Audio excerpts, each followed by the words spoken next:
Good day, good afternoon, good evening, everyone. This is Viper of Viperland. Forgot to get my knife ready, and we are here. I've got two full boxes, 1 and 2, of the Final Fantasy Magic the Gathering set. I'm going to put this one aside for now. We're going to crack open this one. They're just play boosters. Couldn't afford collector's boosters. They are a lot. They're a lot. They're a lot. And I've opened a few packs because I went to an event for the pre-release, which was 6 packs, and I have opened 2 bundle boxes, one with my brother, one with my roommates, just because I wanted an excuse to open more and with other people. I love opening cards on stream, but you know, sometimes it's nice to open cards in person. And my brother's not here very often, so he's up from Georgia for the week. Unrelated to this, he was actually up for the Pokemon Go Fest, which was yesterday, in which I got heavily rained on. It was kind of a fiasco, actually, and yeah, a lot went wrong. Pretty much every promise made by the Pokemon Go company, who's not Niantic anymore. I forget the name of the company. It's the Monopoly Go people. All of Niantic's catalog was sold to them. Also, Sword, how's it going? Hell yeah, cards. Hell yeah, cards. 9 months of jail time. How's it going? Also, hey Ochi, how you doing as well? So I do have a bit of a cough today, and I'm blaming it on that. Whether it is or not, I don't know, but I'm blaming it on that, and that's my excuse. So, congrats on your Totsugeki as well. So all of the boxes come with this little thing, and it's basically the overall draft archetypes, which is nifty. If you're like, oh, I don't know what the things in this are, it's like, okay, if you're going to go black-red, look for black mages. It's very aggro, it's very spell-based. If you're, I don't know, if you found red-white, go equipment. So I feel like every set comes with one of these, but it's still not a bad thing to have. It's nice to know, like, oh, what could I be drafting? And we got some packs. My personal goal for this set, which I don't normally have goals because it's just like opening stuff, I want one of every card that can be opened in a play booster. I'm pretending collector boosters do not exist. They are not real. They can't hurt you. Their price can't hurt you. I've made an entire Excel doc. I'm not going to update it live, but when I go sorting through them later, I will. And I'm going to have one of each card. I'm not counting foils. Like, I want one of each base type. If I get a foil of it, I'll just replace the base type one with the foil. There's about 500 cards in the set, so what I'm going to do is I'm going to get a 500 card binder and sort them alphabetically, and I'm going to have the whole set in theory. How much did this cost? Each of the big boosters, each of the big booster boxes like these were $180 at the card store I got them from. And each of the bundles was like $75, and the pre-release event was $50, so I spent a little bit of money. I did have $140 in store credit, so like with most of the Magic the Gathering openings we do on this stream, I'm going to read the cards in their entirety the first time we see the card, and then we will just be passing them by after that, showing them. That is the current plan. I like reading the whole thing. To be fair, I usually read the whole thing just because story and like plot. This time, just because it's cool Final Fantasy stuff. Yeah, so thankfully, their official website that lists everything lets you sort by what you can open in what thing. So it was actually very easy to set up the... Stream is going to take a long time. Yeah, maybe. But it's going to get exponentially faster as it goes along. Go out right now and buy collectors. Yes, I could get a collector's box too, but it's not worth it to me.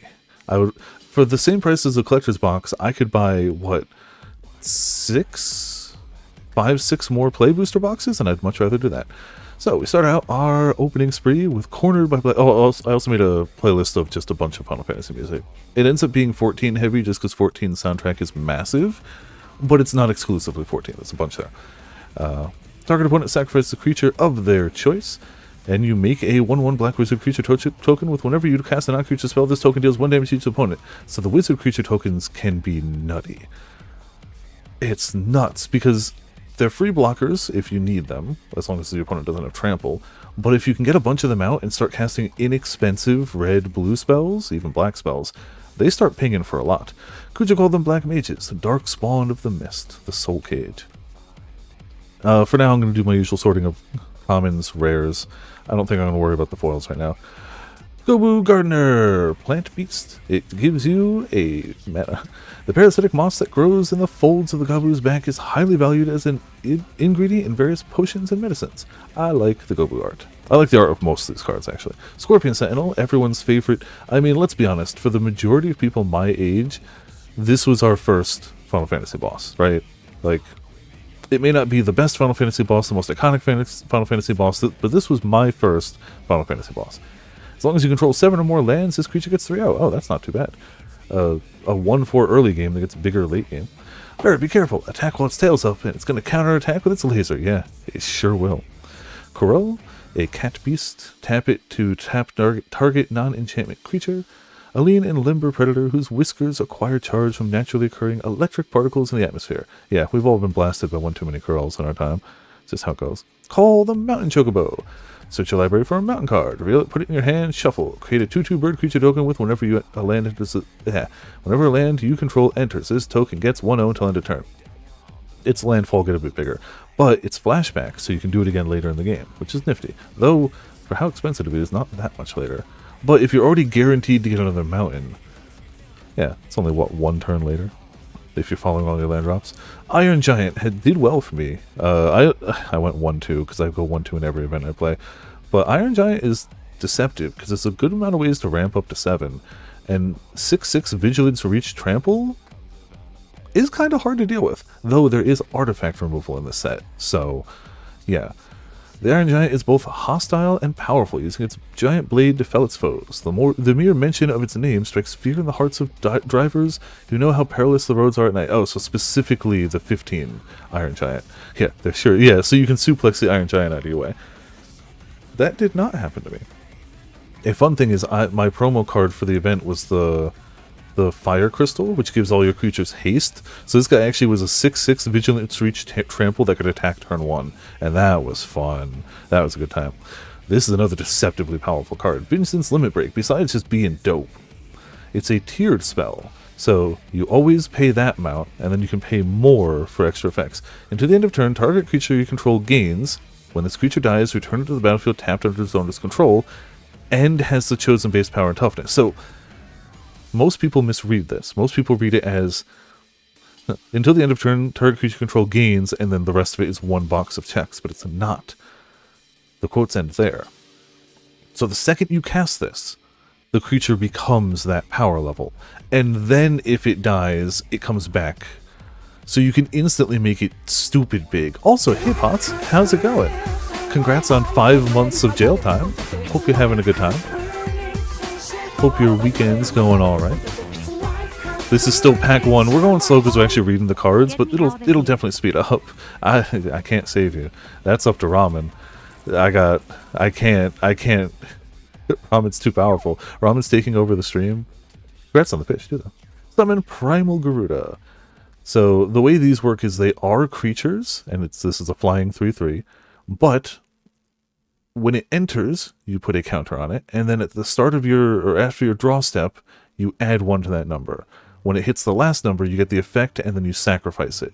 So turn 1, it deals 4 damage to target tapped creature an opponent controls. It's removal that gets you a 3/3 flyer. Turn 2, you can actually attack with it, and another creature gets 1/0 in flying. Turn 3, you can't attack with it because it goes away immediately, but still gives something 1/0 flying. It's specific, but they're fun. I got whooped by Titan in one of my fights. I'm sure we'll see the Titan one. Hey, ley lines! Everyone knows and loves the ley lines. You draw 2 cards and you lose 2 life. You make a 1/1 black wizard creature token. I'm not going to read the whole thing. It's the exact same as all the other wizard tokens. Wizards you control get 1/0 and gain lifelink until end of turn.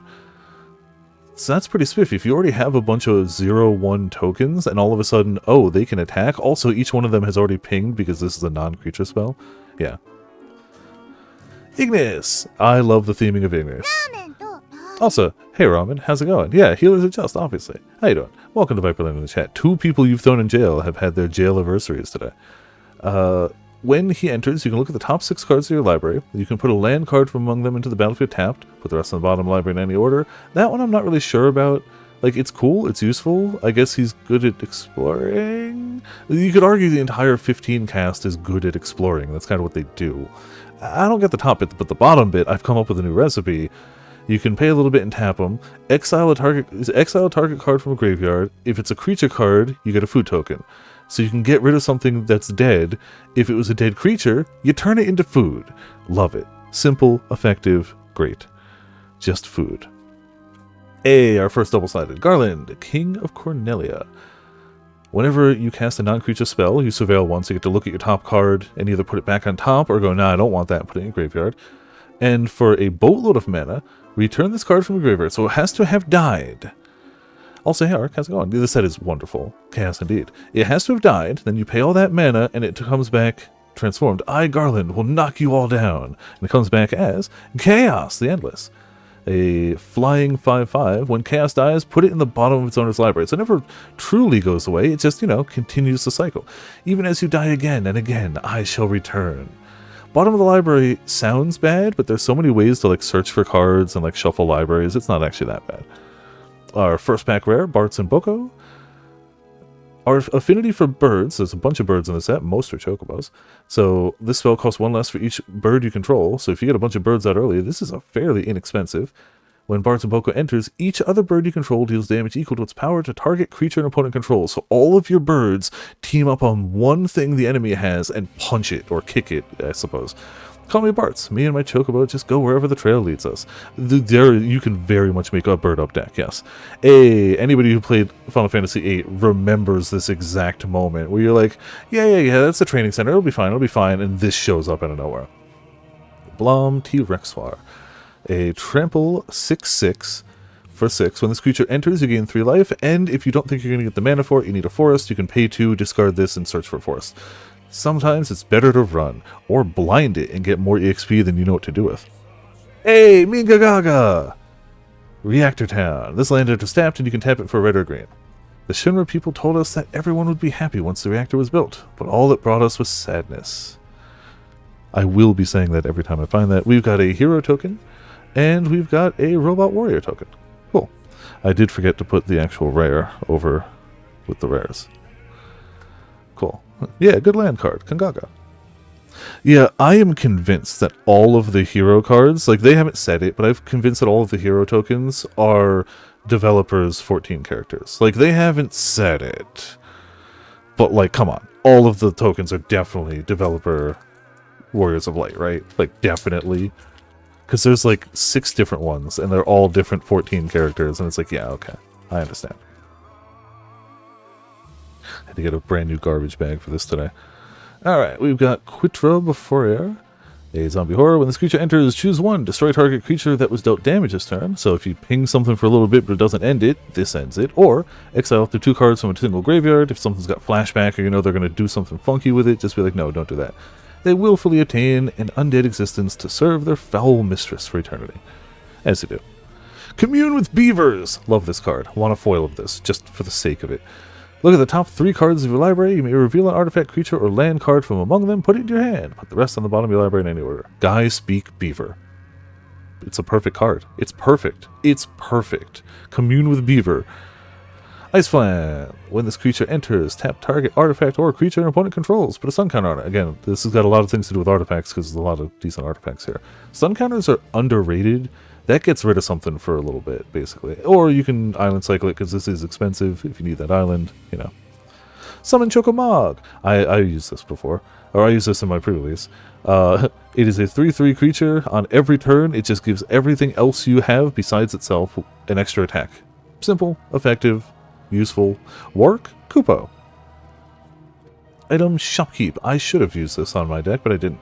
Whenever you attack, target attacking equipped creature gains menace until end of turn. So if you're attacking with somebody who's equipped, they have to block it with a minimum of 2 creatures. They can't block it with 1. What can I do for you? White Auracite, another very useful card. It's a simple, when this artifact enters, exile target non-land permanent opponent controls until this artifact leaves the battlefield. It's an Oblivion Ring, but it costs 1 extra, but it gives you tappable mana. So while it's out, you actually get more mana. I kind of like the trade-off. It does mean you can't cast it turn 3, but whatever. Well, without ramp. She gave her life that we may defeat the Asians. Her sacrifice must not be in vain. Lunatic Pandora. I forgot this was a legendary until that came up. It's a common, but it is a legendary artifact. You can tap 2 and this to surveil. Look at your top card, either put it back or not, or tap 6 and sack this to just blow something up. That happened way more often. Inside the Lunatic Pandora is this thing called a Crystal Pillar. It calls monsters from the moon. Zeldint. Dragoon's Lance. So when this enters, you get the hero token, the 1/1, and then this automatically equips to it, turns them into a knight. They get 1/0, and during your turn, this creature has flying, which is functionally how you jump. You know, it's thematic, it works. Colosseum Behemoth. Trample when this creature enters, it's 7/7, jeez. You can destroy an artifact or enchantment, or draw a card. So it either rampages or gets you something, but it's costly. Gyat, King of the Dwarves. I had him in my deck too. It's a dwarf noble. He has a double strike. Whenever he or another dwarf you control enters, and whenever an equipment you control enters, you may discard a card, and if you do, draw a card. We will fight along with you for the planet, our home. Poison the Waters, the art that they showed super early and then ended up on an uncommon. I use this a bunch because so many of the job gears spawn a 1/1 and then give it only plus attack. So this actually kills a lot of the job gear stuff. Like if somebody's just like stacking that, now this pile's all messed up. If somebody's stacking that, you can get rid of a lot of stuff. It does hit your things too, to be fair, but you get to choose one. All creatures get -1/-1 till end of turn, or target player reveals their hand, you choose an artifact or creature and just get rid of it. Nothing beats the sweet music of hundreds of voices screaming in unison. He's a very friendly person. It's a nutty good art to be putting on, ooh, hell yeah, on an uncommon. Cecil Dark Knight. I wish I got this during the pre-release. I want to play with this. So for 1 mana, it's a 2/3 Death Touch, which is already stupid. That's amazing. The downside is, whenever he deals damage, you lose that much life. So whenever you hit them, you take as much. So presumably you're pinging them and you for 2 return unless they block the Death Touch. But if your life total is less than or equal to half of your starting life after that happens, you untap them and immediately transform them. Suppose this is my fate as a Dark Knight. Soon I won't even feel remorse for my actions. So once you hit half-life and you're still attacking with it, you get Cecil Redeemed Paladin, a 4/4 life link, and whenever Cecil attacks, other attacking creatures are indestructible. They can only kill him. This is my battle, one I must fight alone to atone for my wrongs. And a 4/4 lifelink gets you back up to high health pretty quickly. That's where. Chocobo Racetrack. It's a artifact. Landfall, whenever a land you control enters, make a 2/2 bird creature token. Oh, it just spawns birds, and the birds get... So you just want to play a lot of lands with it, okay. Just double-sided? Yes. Magic added double-sided cards in the second block after I started, so way back when. You do, which is why the majority of people will play with sleeves that have a opaque back to them. It is rare these days to find sleeves that aren't clear on one side and fully opaque on the back. Most people will not play with like penny sleeves because of that information. However, there are also cards out there that are legitimate full cards that you find in like the token slot that have a Magic the Gathering back, and you write on the front of it like the card that it's supposed to be that's double-sided, so you can have it in your deck and like have the other card like on your sideboard and pull it out. So there are ways around it too, but generally speaking, just opaque sleeves, and then you flip the card when it flips. They introduced that with werewolves in Innistrad when I, yeah, no, you're definitely not supposed to show that. It would benefit you to not show that, obviously. But also, hey Grim, how's it going? Welcome to Viperland in the chat. This could be a lot of fun. No matter how you make your bet, you win some and you lose some. It all comes down to skill and luck. So, I know that not this upcoming Friday, but the Friday after, they're doing a Chocobo Racing themed event, and it's an official Wizards of the Coast event, and I'm kind of wondering if it doesn't just give you this effect permanently, so whenever you play a land you get a bird. I don't know, nobody knows exactly what it is, but it is an official event.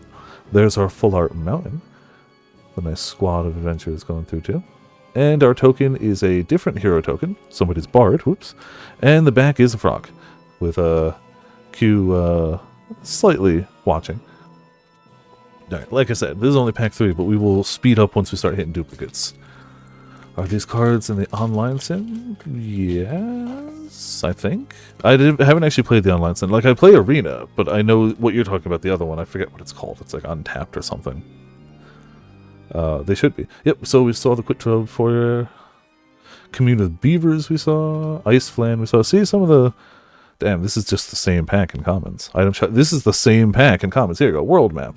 Sacrifice, it's a 1-cost artifact. Sack it, search your library for a basic land card, or pay a lot and sack it, search for any land card. Doesn't have to be basic. And so their quest began. That is... I should know what world map that is. I'm drawing a blank. It's not 7. I don't think it's 8. It's probably an earlier one. I don't actually... Oh, if you guys know, what world map... Oh, our first of the bonus sheet! Okay, so the bonus sheet are these full art ones. It says on the card, does it? Where?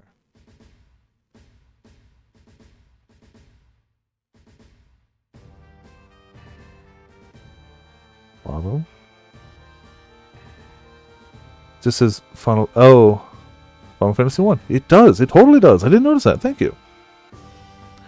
Also, hey Fear, wow, that is 3 people all in ramen jail at the same time getting their anniversary.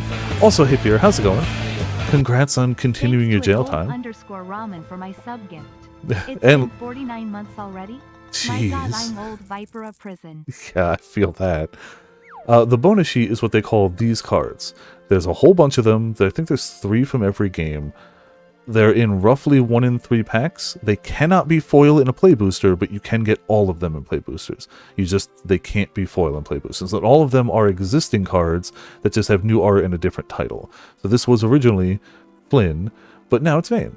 Legendary creature, human warrior, death touch. When a creature you control with death touch deals combat to a player, that player gets 2 poison counters. Oh, that's disgusting. That's got to be a commander card. Cards are going alright so far. This is our 3rd pack, but again, things speed up as we start hitting duplicates. Like this one. Saw it already. Still cool, but Circle of Power, Ley Lines we saw. Ignis we saw, okay. Side quest, card collection. I can't believe that this card is in this set because of the flip. I cannot believe it. Legitimately, it's amazing. So, when this enters, draw 3 cards and discard 2 cards. At the beginning of your end step, if 8 or more cards are in your graveyard, transform this enchantment. The glory of the tourney awaits, and it turns into the you've collected all cards mount. Thank you, Ramen. Perfect.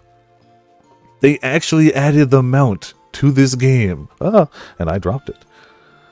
Flying crew 1, so it is a vehicle. So you have to tap something else to make it a creature for that turn. But still, they made your maxed out card collection the vehicle, as it should be. Love it. Phenomenal. We've got Clive's Hideaway as our pack rare. It's a town with Hideaway 4, so when this enters, look at the top 4 cards of your library, and you put one of them face down under this card, the rest go on the bottom of your library. You can tap this for colorless, or play 2 and tap this to play the exiled card without playing its mana cost if you control 4 or more legendary creatures. So if you've got a squad of heroes, you can pay that card for free, no matter what its mana cost. Casual Greens, this helped me a ton. I had a really trash mana curve, and I needed lower cost creatures, and 2 mana to make a bird creature token, and then you can cast it again later if you need it in an emergency. Pretty useful.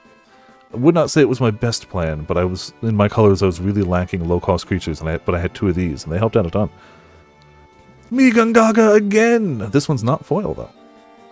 Oh, I forgot. No, that didn't have flavor text. Okay.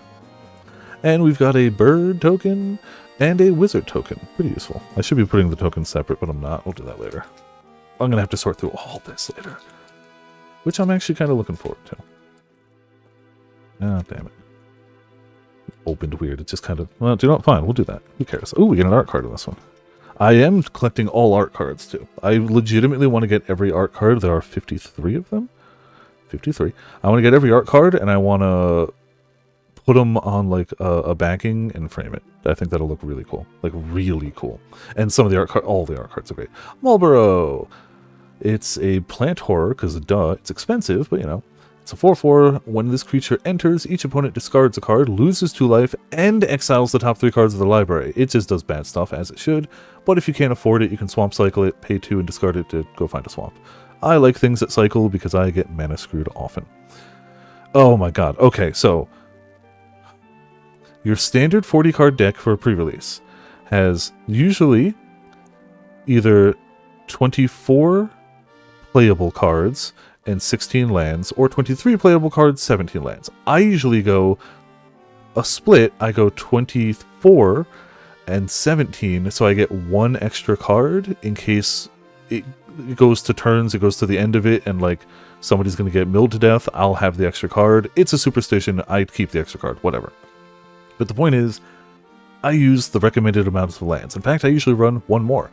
My first game on Friday night, you draw your hand to 7, not a single land. Fine. You mulligan it, you shuffle, you pull 7 again, and the thing is, if you keep that hand, you put 1 on the bottom of your library, so you keep 6. Okay, fine. That hand had no land in it. Insane, weird, crazy, whatever. I mulligan again. I'm going to have to discard 2 cards. Still no land in it. I had to keep the hand with no lands. And the likelihood with that many lands of drawing 3 separate hands, shuffling your deck, and not pulling I had to actually be like, give me a second. I looked through to make sure there were lands in there. I've never had that happen before. Statistically improbable to the highest degree. I lost that game, no kidding, but alright, Bard's Bow. It's another job equipment, so it makes a hero token, gives them 2/2 reach, and is a bard in addition to its other types, which is not bad, because that immediately for 3 mana you get a 3/3 reach, which is not bad, but if it ever gets unequipped, it costs a lot to re-equip. That's the downside to the hero equipment. The Void, the Snowland, yeah, clearly. Rook Turret, Flying. Whenever another artifact you control enters, you may draw a card. If you do, discard a card. Simple. Especially with a lot of artifacts around. Also, is that Cat Bro? I think it is. 'Tis unfortunate that many Ishgardians cannot appreciate the practicality of my work. Making Mech look cool. Mech does look cool.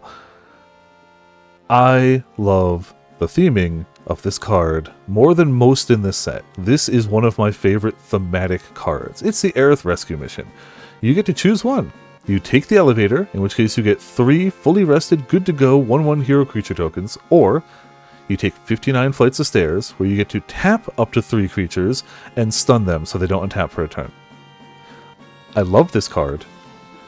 I mean, for the cost, it's pretty useful. Like, it's not that it's the most useful card, but like, man, this is perfect. The theming of this is perfect. I also got to tell the story of that one Grim ticket because of this card. And yeah, that still might be one of the funnier tickets. I hated it. It was great.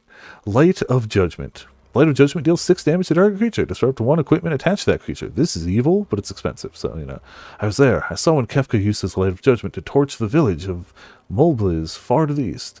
I got hit with this, but I didn't have any equipment at the time, so it just blew up the creature, because 6 damage ain't nothing. Ah, hey, Sephiroth's Intervention.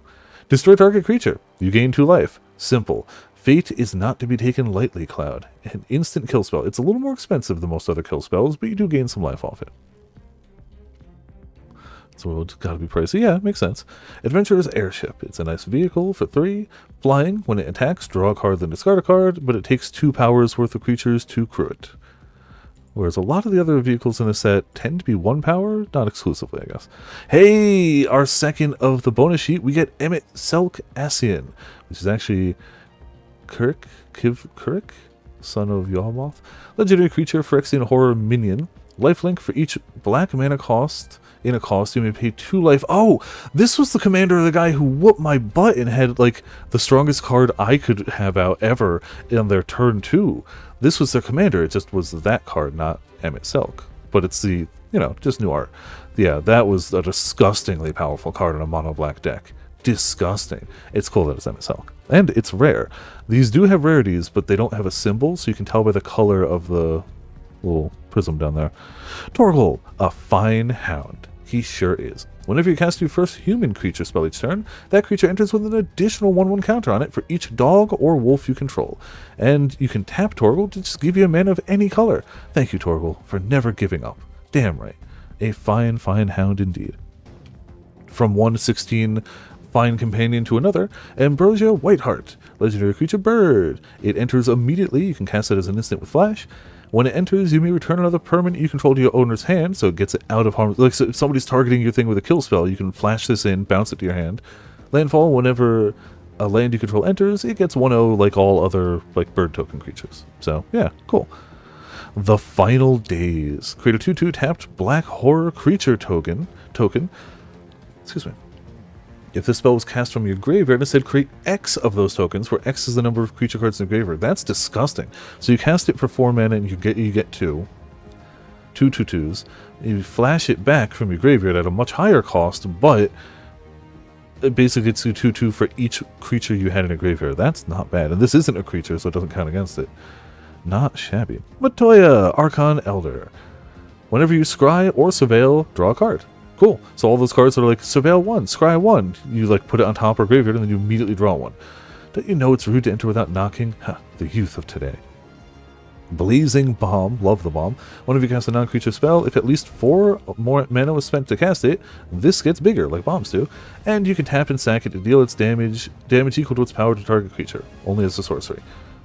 So nifty. Bomb can get bigger. That's over there. Planes, that's a very 15 planes. See if you got the regalia. Should be double-sided with your stole on the other side. That would be funny, yeah. What do we got here? Oh, and our art card is a sweet Leviathan. $80? Okay. Well, I never played the first one, so I'm not overly invested in the second. Yeah, I don't know if we can get this Leviathan art in play boosters or not, but yeah. We can get the card for sure. Yeah, the style's so sick. Don't keep it going. Yeah, I mean, look.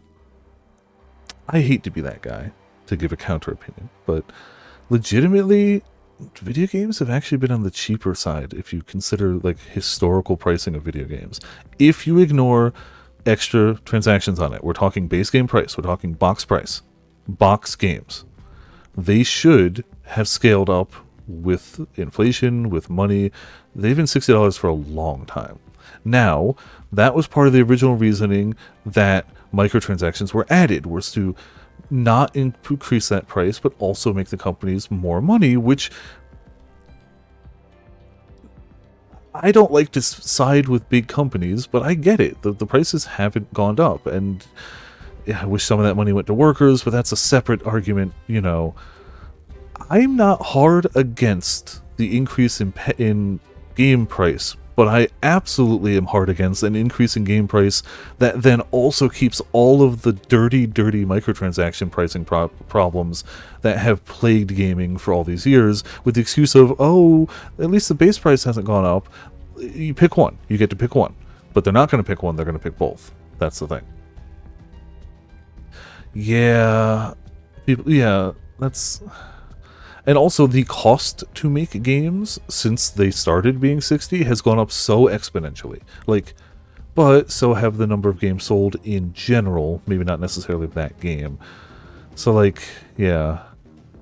It's a tricky thing. I can see why they would go up, but that will definitely mean that I buy fewer full-price games, for sure, by default. That's my hot take on it. I don't think it's an evil thing at its core, but I also think that if you're going to raise the base price of the game, then stop doing the predatory microtransactions, which were added to, you know, bolster the sales to make it so you recoup some more of that money. Stop doing that. They won't. They definitely will not. Marlboro, we saw Bard's Bow, we saw Rook Turret, we saw Aerith Rescue Mission, we saw... This is the same pack again. Oh, Hillgegas. Alright. Trample, Haste, Mountain Cycling. Simple. It's expensive, it's big, it punches hard, it punches fast, and it punches through. But if you don't want that, you can get a mountain. This place is dangerous. Be careful. Crossroads Village, one of our first towns. There's a lot of towns in the set, and there are cards that interact with them. This land enters tapped. As it enters, choose a color, and you can tap it for whatever color. So this is, at the cost of it entering tapped, you choose what color land it is. Simple. You've got to destroy it. The Dreadnought. Yeah, I guess it's very good looking, yeah. Worst enemy in 6 for sure. I believe it, yeah. Coral Sword. And yeah, no, don't get me wrong. Plenty of games have shown that you can sell up a game at not full price and still make a boatload of money. I mean, all of the top-rated games of this year, and top-selling games of this year, have been under full-price games. So, you know, as much as the AAA people are going to keep pushing higher prices, is it? The more independent, smaller studio side of things are going to keep things, you know, going great for gamers. This is an interesting one. It's a sword. It's a 1-cost sword for 1/1 long term, but you can flash it in, and on the turn it enters, it auto-attaches and gives that creature first strike that turn. So it's a great, oh, you thought our creatures were going to trade? Nah, just 1 red mana. Nope, not a chance. Yeah, this is Final Fantasy V, I guess? I don't know much about 5, so I will take your word on it, OG. I will take your word. I got to use that a little bit last night. No, I keep saying last night. Yesterday was forever. Yesterday was a long day. It feels like last night I was playing the cards, but it's Friday. Swallowed by Leviathan. Choose target spell, surveil 2, then counter the target spell unless the controller plays 1 for each card in your graveyard. It's a lot of text to say I get to surveil 2, and your spell gets countered unless you pay extra. Usually they won't have the ability to. A lot of people will tap all their mana for something on a turn, and then they can't pay anything that gets countered. This was a fun one too. I didn't get to use this to its full potential. I sleeved up 2 decks on Friday. I sleeved up a white-black, and I sleeved up a red-green. The red-green was my main deck, but when that sucked, I pulled this one out just for fun to try more cards. And he was really the main reason I did the white-black. He's got Menace, so he can only be blocked by 2 or more creatures. Whenever another creature artifact I control dies, put a 1/1 counter on him. I slew your king, I slew your country. Do these deeds not demand vengeance? He's a good one, especially if you can get him out early and you have a lot of like throwaway stuff to sack. He can get big. Side quest, raise the chocobo. When this enchantment enters, create a 2/2 green bird token with the same text as on every other bird token. At the beginning of your first main phase, if you control 4 or more birds, transform it. So if you... Thank you, Ramen. If you have 4 birds, this turns into, when it transforms into black chocobo, search your library for a land card, put it onto the battlefield tapped, then shuffle, and landfall. It's basically a 2/2 +1 on landfall instead of a 1/1 +1 on landfall, but it also gets to search for land, so useful. The rare equipment, Machinist Arsenal. It's a job select, so it gets a 1/1 token when it enters. Equipped creature gets 2/2 for each artifact you control, and is an artificer in addition to its other types. And considering it casts 5 to get out, you're probably going to have a big creature if you have any commitment to artifacts. So, yeah. It's going to be sizable. Demon Wall, looking dope as hell in this art. Defender, Menace, so it can't be blocked except by 2 more creatures. As long as this creature has a counter on it, it can attack as though it didn't have Defender, and for 6 mana you can put 2 1/1s on it. So for 6 mana it turns into a 5/5 that can attack, but if you have other ways to put counters on it earlier than that, which you probably will, it gets bigger quicker. Ooh, double foil. Insomnia Crown City. It's a land town, it enters tapped, and it gets you white or black. Of course, Insomnia is a white-black city. I need only know that you are ready to leave home behind, said King Regis. Don't know about you, but I'm ready as I'll ever be, replied Noctis. And we've got another new hero token, and a treasure token. Not bad, not bad. Almost a third of the way through our first box, but again, this will speed up, I promise you. But also, I'm in no hurry. So, whatever. Gigantode. As long as you control 7 or more lands, this creature gets big. Turns into a 6/6. The Gigantode, and you need 4 mana for it, but that doesn't necessarily mean you have 4 lands, obviously. Gigantode is known to venture outside of its comfort zone during downpours, much to the surprise of unsuspecting hikers. Stuck in Summoner's Sanctum.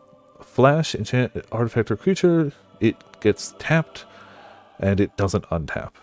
So, it's a pain. This hit a few of my bigger stuff. Did not like it. Was not fun. You're not alone. Target creature gets +2/2 until end of turn, but if you control 3 or more creatures, it gets 4/4 until end of turn instead. You've always protected us, but you still don't understand that we looked out for you too. Blazing Bomb, we saw in a foil earlier. Fight on. This one I used a bunch and was very useful. Return up to 2 creature cards from your graveyard to your hand. You know, revive 2 things. Just hang in there. Someday we'll look back on these hard times and laugh. Laughing Mad. Speaking of laughing, as an additional cost to cast a spell, discard a card. You can draw 2 cards. You can also flash it back later. Crossroads Village. We already saw this one. It's the any mana one. Torgal, Fine Hand. Still fine. Ambrosia Whiteheart. I like that they keep popping up side by side. I appreciate that. The Final Day is that one too. That's okay. Side quest, Hunt the Mark. Hell yeah. When this enchantment enters, destroy up to 1 target creature. Simple, you hunt a creature. At the beginning of your end step, if a creature died under an opponent's control this turn, thank you, create a treasure token. Then if you control 3 or more treasures, transform this enchantment. So for those who don't know what this transforms into, what's the ultimate hunt? What's the ultimate mark? So you get a... Ismat, the ultimate mark. As long as you have 3 treasure tokens. Sack another creature artifact. Ismat gains indestructible until end of turn and tap it. It's a 5/6. Legend says it is an anima, guardian to a sacred blade, the most sacred amongst its kind. Its great power drove it to madness, and in the end it became a threat to its own creator. So big... Oh, this guy... I didn't have this summon. I could have used this. I faced somebody who had it. This card is stupid. 5 mana, which is very obtainable. This is a slow set. And your first turn, you mill 5 cards. Okay, fine, whatever. Oh, by the way, it's a 7/7 reach trample, which is disgusting. Second turn, return all land cards from your graveyard to the battlefield tapped. So anything that you milled that was land, automatically you get it back in the next one. And then, the third turn, it doesn't get to attack, but it gives something else XX, where X is the number of lands you control, which is probably 3, 4, 5 at minimum. Probably. It could be higher. Yeah, this is and it's so hard, because you can't chump block because of trample. You have to start blocking that 7 damage, and whew, it's a lot. I wish I had it. I mean, I have it now, but I meant for the event. Travel the Overworld. Affinity for towns. Costs 1 less to cast for each town you control, and you just draw 4 cards. So if you got a bunch of towns, it's pretty cheap. My dad always wanted me to go out and travel the world, but it also feels like the wind is calling me. We got Guado Salam, Power Plane Gateway. Enters tapped, gets a green blue. We Guado protect the far plane so the dead can rest in peace. And another new... We haven't seen a duplicate hero yet. And on the back is a wizard. Cool.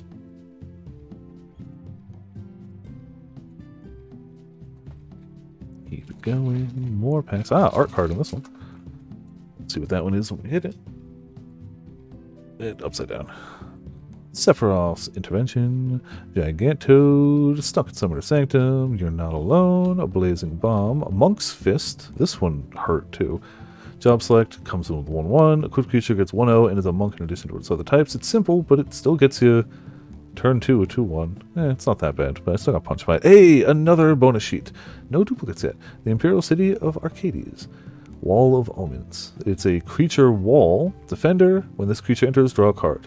Pretty simple, pretty effective, good art, like it, not mad. Oh, as I pointed out, you can tell this one is a common or uncommon because it doesn't have the gold symbol.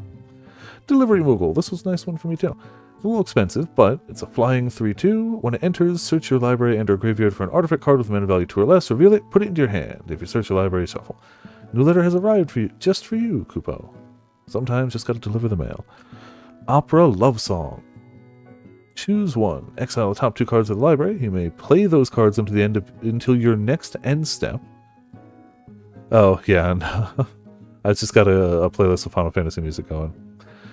One or two target creatures get 2 autotons a turn. Oh, my hero, my beloved, shall we still be made to part? Yeah, it definitely does play in the Mist Housing. Poo Poo UFO. Artifact creature, construct alien. Flying, you can tap it to put a land card from your hand onto the battlefield. Pretty useful, 2 lands a turn if you have this out. Or pay 3 until the end of the turn, this creature's base power becomes equal to the number of towns you control. So if you got a lot of towns, that could be strong. And if not, it's still 2 lands a turn for 2 mana. It's still not bad. And it's an 0/4 flyer, so it can block flying. Not bad. Yoshi P! It's your boy! Yoshi P is officially... Yoshi P's self-insert character is a magic card now. Lands you control enter untapped. Also, somebody had this out when they played Titan, so when they got all of their lands back from their graveyard, they were all untapped instead, and that was disgusting. The Minstrel's Ballad. At the beginning of combat on your turn, if you control 5 or more towns, you get a free 2/2 elemental creature. That's all colors. And if you pay Rainbow +3, other creatures you control get XX, where X is the number of towns you control. So if you got a ton of towns, this is strong as hell. And if you don't, then it's still... a card for... It's a 1/3 for 2 where lands enter untapped, which is still useful. Like, that's really useful. Ooh, our first mythic rare, Terra, Magical Adept, who I was playing with. She was the reason I had a red-green deck. When Terra enters, mill 5 cards, put up to 1 enchantment card, mill this way into your hand, since all the summons are also enchantments. And for 7 mana, or 6, wow, math, you can exile her, return her to the battlefield transformed, which is... the only time I got to transform her, I didn't have anything to use it on. So her thing is, for 3 turns, she makes a token that's a copy of non-legendary enchantment. So she clones a summon you have. But I didn't have a summon, because she's a legendary enchantment, so it doesn't work on her. Gains haste, if it's a saga, put up 3 lore counters on it. Yeah, so you can basically do all of the stuff the summon would do quickly, and it's awesome. But I didn't have another summon. And then if she hits the end, you get 2 of every color mana, and then she returns to the battlefield as she is, but tapped for the turn, because she's exhausted. White Mage's Staff. Job select. Equipped hero gets 1/1, so it's a 2/2, and whenever it attacks, it just gains 1 life. And it's a cleric, for what that matters. A nice forest full of chocobos. And our art card is a badass Barret. Love to see it. Love the lighting, too. Good heckin' stuff. Good stuff. Gun, yes. Yeah, the para card was the only mythic I pulled in my pre-release pool, and it's our first mythic today, so not shabby. Apparently the world is telling me to play Final Fantasy VI. Will I listen? I don't know. Glacial Greens. Magic Dampener. Target creature you control gets 1/1 against hexproof until end of turn. Untap it. Kinda wish you hadn't. Yeah, just my creature's bigger and also no. Gale Cat. Surprisingly strong. 3 mana, 1/3 flying vigilance, so it can attack every turn without tapping. And as long as you control 2 or more artifacts, it's actually a 3/3 flyer. So if you got any artifacts, this is really good. That's a ticket. Now let's get moving to North Mountain. Summon GF Ifrit. Now, anybody who played 8 knows that that is short for Guardian Force. But since not a lot of people played Final Fantasy VIII, there are a lot of girlfriend Ifrit jokes going around now. Discard a card, draw a card for the first 2 turns. Second 2 turns, it adds 1 mana to your pool, which is really useful for me. I use that a ton. And it's a 3/2, normally. Not bad for a human. I had 2 of these in my deck. They were useful. Araman, Flying Death Touch Eye Horror, and for 3 mana you can sack another creature or artifact and draw a card. The Wrath of Dark had nearly reached its zenith. No one can stop it, least of all you. You get stuck in the snail for not reading. Why would I ever read, honestly? Loprit Scout. The Rabbit Scout, of course. Whenever another creature you control enters, this creature gets 1/1 until end of turn. I've come to realize that it's important to put down the book every now and then and experience some adventures for myself. Yeah, go get it. Vane's Treachery. Kicker, you can sack an artifact. So target creature gets 2/2 until end of turn, but if it was kicked, if you sacked something, it gets -6/6 instead, which is, to be fair, pretty big usually. 6/6 is enough to kill most things. Ether.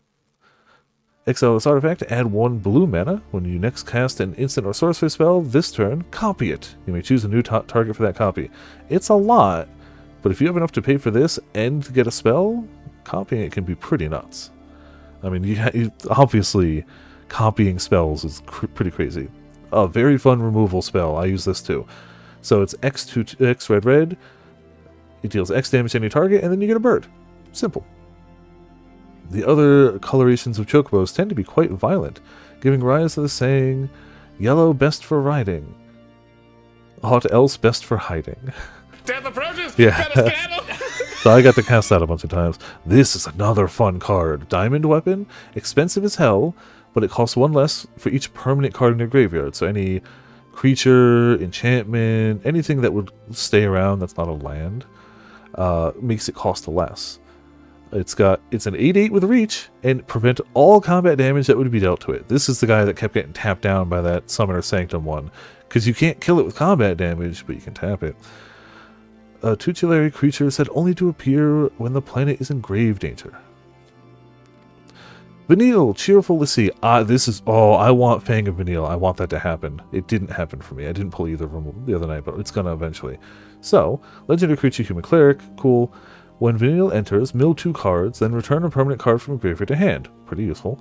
At the beginning of your first main phase, which is, it's untap, upkeep, draw, main phase, combat, main phase 2, end step. That's a magic turn.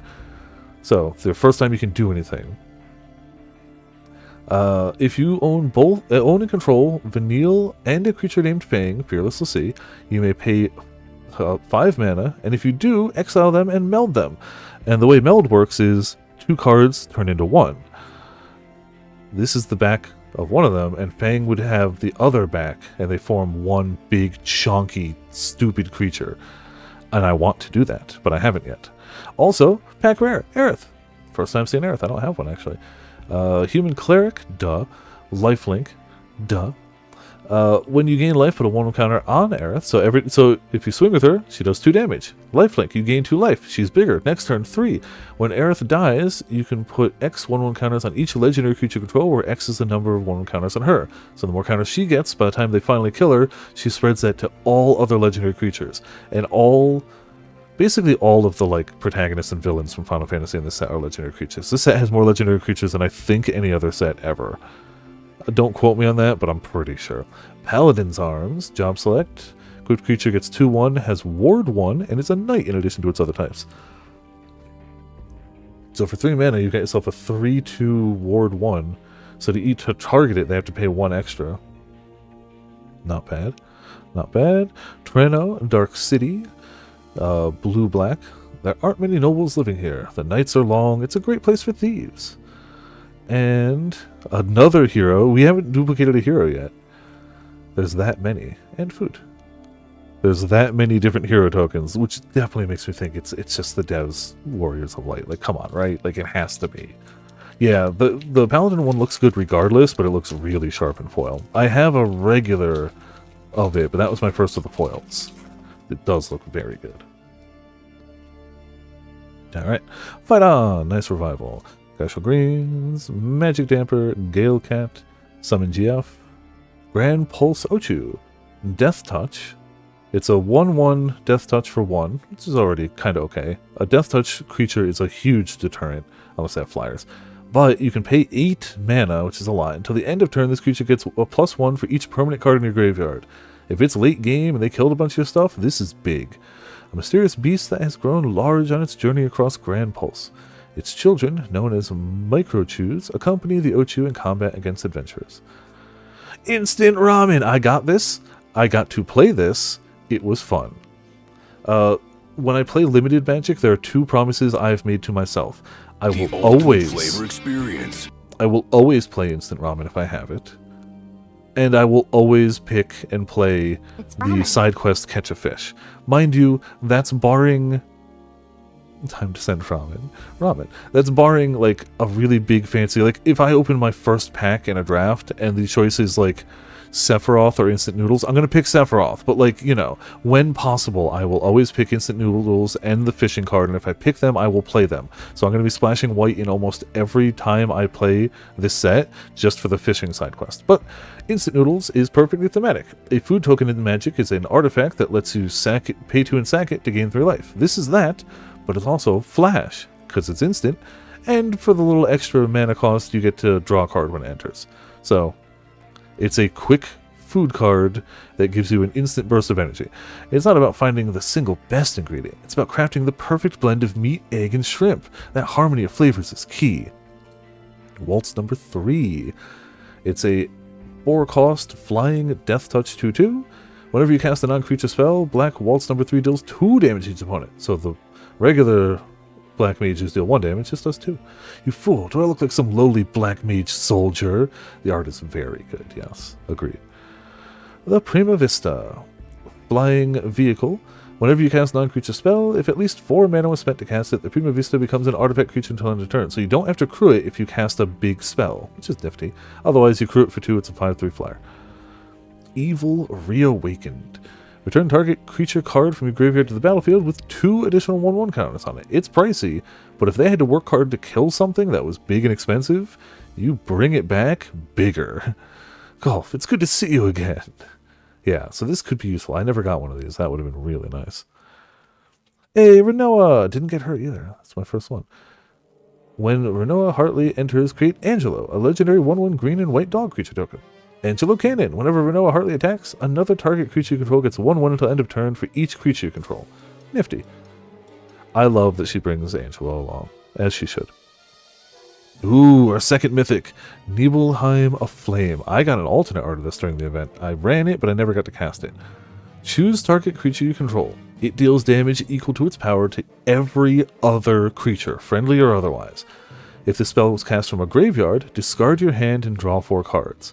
So, the fact that it has flashback is a nice little thematic thing. But yeah, one One rogue creature does this damage to everything around it, good or bad. It does not care. And then you get to flash back to it. Pretty thematic. Hey, ooh, a double rare pack. And a foil one, too. Edgar, King of Figaro. Legendary creature. When Edgar enters, draw a card for each artifact you control. And the first time you flip one or more coins each turn, those coins come up heads and you win those flips. There's not a lot of card flip cards in Magic, but this card just guarantees you win once per turn. Let's settle this with a toss of a coin. Yeah, pretty cool. Ooh, full art foil land. Hell yeah. Didn't expect that. Love those. Love those a lot. Okay. And our hero, so that's our first duplicate hero, and a black mage, I think. Black mage. Alright, this is the last of our first third of the first box. Don't at me. It'll start picking up, I promise. I think we've been a little under on the bonus sheet cards, but that's okay. Who knows? Again, it's on average 1 every 3, not a guarantee. The T-Rexar, Dragoons, Wyvern, Cloudbound, Moogle, Suplex! I'm surprised we didn't see this earlier. Simple, effective, 2 red mana. You either deal 3 damage to target creature, if it would die you exile it, or exile target artifact. Anything that says artifact, it's gone. Time has come to put my training to use. Love this card, both thematically and it's just stupid useful. There's so many good artifacts in this set and other sets that it's so useful. Namazu Trader, I ran this. This was fun. When this creature enters, you lose 1 life but make a treasure token. A treasure token is something you can just sacrifice to pay 1 of any mana. So it's just 1 free mana as an artifact, but it's also an artifact for things that care about artifacts. Whenever this creature attacks, you may sacrifice another creature or artifact. If you do, surveil 2. So if you're willing to sack something, you can stack your deck. Syncopate. Oh, I got hit with this and I hate it. Counter target spell. Everybody plays blue because everybody counters everything you do. That's the rules. Target spell, unless its control plays X. If that spell is countered this way, exile it instead of putting it into the owner's graveyard. X is up here. So, your eyes, they burn with resolve. Beautiful. Oh, hey, a bonus sheet card. Ooh, a good bonus sheet card. Battle at the Big Bridge, which is actually Fatal Push. Destroy a target creature if it has mana value of 2 or less, and destroy that creature if it has mana value 4 or less instead if a permanent you controlled left the battlefield this turn. If they killed something you had, kill a bigger thing. Hot diggity damn. Yeah. Great art. Very good art. It is an uncommon, but I'm putting all of those cards in the rare one. Ether, we saw. Store 20 MP. Choco Comet, War Flashbacks. Diamond Weapon, Big Indestructible. Vaughn, Street Thief. Oh, I got hit with... No, I didn't get hit with Vaughn. I got hit with a different one. Whenever 1 or more scouts, pirates, or rogues you control deal combat damage to a player, exile the top card of that player's library. You may cast it. If you don't, make a treasure token. Whenever you cast a spell you don't own, this guy gets... put a 1 counter on each scout, pirate, and rogue you control. I like the idea of stealing their cards. And if you don't, you get treasure tokens, so you can cast bigger stuff earlier. Oh, a double rare pack, because this is rare. This is a mythic. I don't have a Clive yet, so now I got a Clive. Clive, Ifrit's Dominant. Legendary creature, human noble warrior. A little expensive, but a lot of stuff in the set is. When Clive enters, you may discard your hand, then draw cards equal to your devotion to red, so each mana symbol in play. So just him being there gives you 2, but like if On was there, you'd have a 3rd. You get it. Devotion is just count the pips. Dragon Assault yesterday. Ooh, man. That may be one of the coolest singular scenes in a Final Fantasy game. That's pretty up there. It's so good. You can pay his cost again to exile Clive, then return it to the battlefield, transformed under its owner's control. So, I guess if you had a boat... Oh, you can't tap turn 1. So, turn 1 you play him, turn 2 you can immediately flip him, unless you cast something else. And when he flips... So turn 1, he fights up to 1 target creature. You just punch it really hard for 9 damage. Jeez. And turn 2, Brimstone. Add 4 red mana. If it has 3 or more lore counters on it, exile it, then return to the battle. So yeah, next turn. Okay. And then you exile it and return it to the battlefield, which means it comes back as Clive. You can keep bouncing them back and forth. That's so good. Summon Fenrir. Turn 1, search for basic land. I wish I had this too. I like being able to search for lands. For 3 mana, search for land with a body is nice. Heaven's Word Howl. When you next cast a creature spell this turn, that creature enters with an extra 1/1 on it. And its last turn, draw a card if you control the creature with the greatest power or tied for the greatest power. So the game. Who dares summon me from the darkness? We got Victor, Imperial Capital, land after stepped. If we allow the Empire to continue expanding its Magitek arsenal, history's greatest mistake will be repeated. And a new hero again, as well as an elemental, which I don't think we'd seen before. It's not bad. This token is all colors. Alright, so that's our first third. Let me just get the bulk out of the way for the moment, just to move it. The taller that gets, the more I'm worried about knocking it over. On to the second third of the first box. Yeah, Clive's Dragon Install, and just the whole soundtrack to that game. There's so many bits of 16 that are just like, damn, they made a spectacle. And they aimed to make a spectacle, and they succeeded. Airman, Balam, T-Rexar, Dragoon's Wyvern. I don't think we saw Dragoon's Wyvern, did we? Flying, when this creature enters, create a 1/1 colorless hero token. It's one of the few things that makes a hero token that doesn't automatically equip to it. I heard that to become a Dragoon, you had to make a pact with a living Wyvern. However, thanks to the Dragon Slayers, there aren't that many dragons left. We saw it, well, read it anyway. Too bad. Cloudbound Moogle. Oh, I skipped this one earlier because I thought it was the same as the post Moogle. It's not. It's a flying Moogle. I skipped over it. Whoops. When the creature enters, put a 1/1 creature counter on another target creature, and if you don't want to pay for that, you can play in cycle. Yeah, well, then I caught my mistake later. Suplex. Sahagin. One of you cast a non-creature spell. If at least 4 mana was spent to cast it, put a 1/1 counter on this creature, and it can't be blocked this turn. Silence, Shorewalker. Try to escape, and I'll slice gills into your neck. Please don't. I need my neck gillless. White Mage's Staff. Phoenix Down, another perfect card. You play it for 1, it's an artifact. You can then pay 2 and tap it and exile it to choose one of the two. Either return target creature card with mana value 4 or less from a graveyard to the battlefield tapped, or exile target skeleton, spirit, or zombie. It gets rid of undead, like it should. Yeah, oh, absolutely. The fact that it does that, phenomenal, because it doesn't say destroy. It's exile. A feather with the power to revive those who have exhausted their strength. Realms Sketching. Create a token that's a copy of target artifact, creature, or land. Versatile as hell. A little pricey, but very useful. In her picture, she captures everything. Forest, water, light, the very essence of the things she paints. Reno and Rude. Love to see him. Menace. Even though it's a creature, you need 2 to block it, because there's 2 of them, you know. Whenever Reno and Rude deals combat damage to a player, exile the top card of that player's library. Then you may sack another creature or artifact. If you do, you may play the exiled card this turn, and mana of any type can be spent to cast it. Useful. You can sacrifice something to cast their stuff against them also. Ooh, alternate art GF Ifrit. Look at that. Very nice. Very nice. It's a very pretty GF. Not too shabby at all. Love that. Oh, Louis Sua's Sacrifice. As an additional cost to cast a spell, sacrifice a legendary creature or pay 2 mana. Counter targeted activated ability, triggered ability, or non-creature spell. Very versatile. Not a lot of stuff counters abilities. At least that I've seen. Thank you for everything. Pray, take your rest, grandfather. You deserve it. Retrieve the Esper, our foil. Create a 3/3 blue robot warrior artifact creature token. Then if this spell is cast from a graveyard, put 2 1/1 counters on it. And you can cast it from graveyard with flashback. Our forest. Very pretty, very serene. And our art card. You know, some people just like to eat frogs. What are you going to do? The answer is bring them to a place where frogs breed out of control and let them eat all the frogs they want.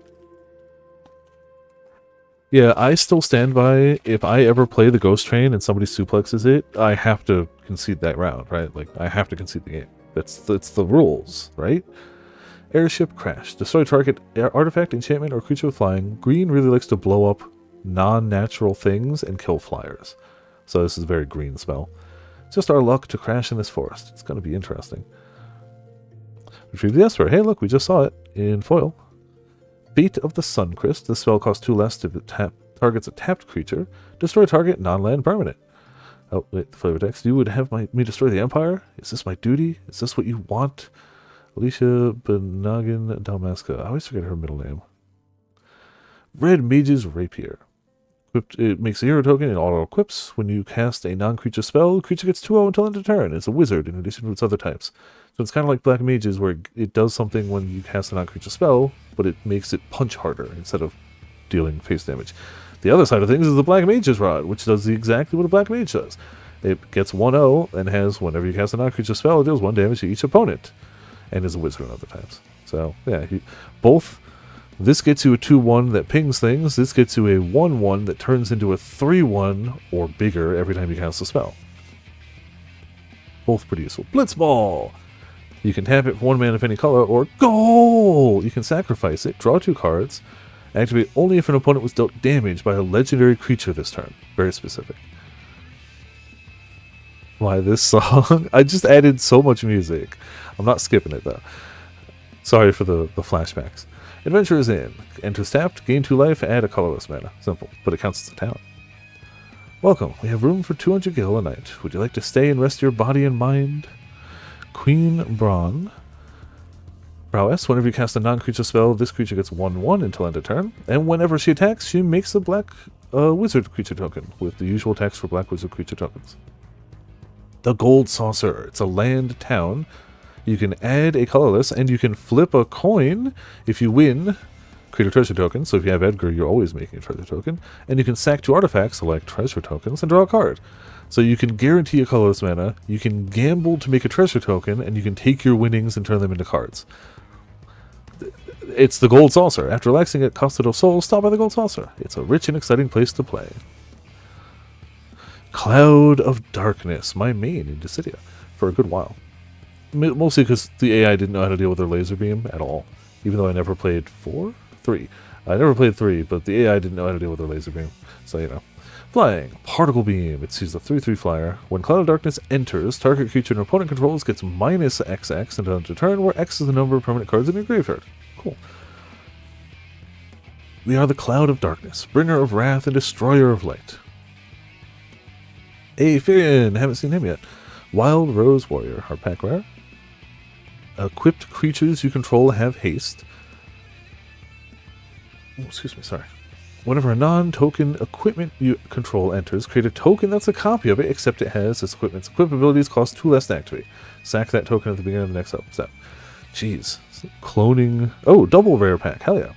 Choco, Seeker of Paradise. This is the Chocobo Hot and Cold minigame from 9, obviously. Whenever 1 or more birds you control attack, look at that many cards from the top of your library. You may put 1 of them into your hand, then put any number of land cards from among them into the battlefield tapped, and the rest into your graveyard. Landfall. Whenever a land you control enters, Choco gets 1/0 until end of turn, like all other birds. Hey, it's that Barret art. We saw the art card, but not the actual card. Legendary creature, Human Rebel. Love that. Reach. Duh. When Barret Wallace attacks, it deals damage equal to the number of equipped creatures you control to defending player. Ah, okay. So it wants people to be equipped. Gotta stand there and pretend you can't hear the planet crying out in pain? Windhurst Federation Center. That's a green-white tapped town. The first star Sybil gained the powers of the stars and moons at full moon. At Full Moon Fountain, sorry. She found the stars of hope from within the darkness and led Windhurst to glory. There's a hero, and also a Moogle. I also need to take a sip real quick of my drink, then back to open.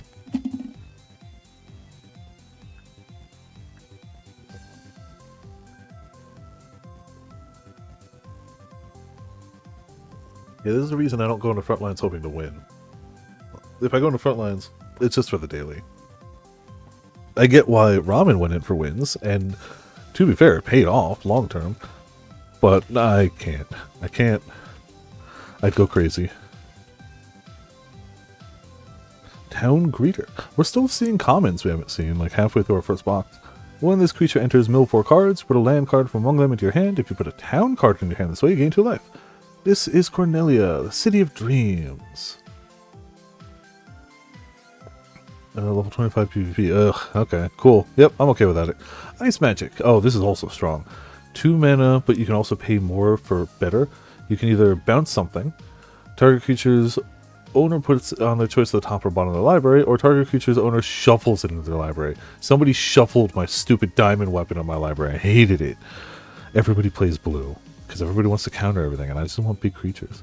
Dwarven Council Guard. Creature Dwarf Soldier. When this creature dies, make a 1/1 colorless hero creature token. Lully Ho is a Dwarven greeting.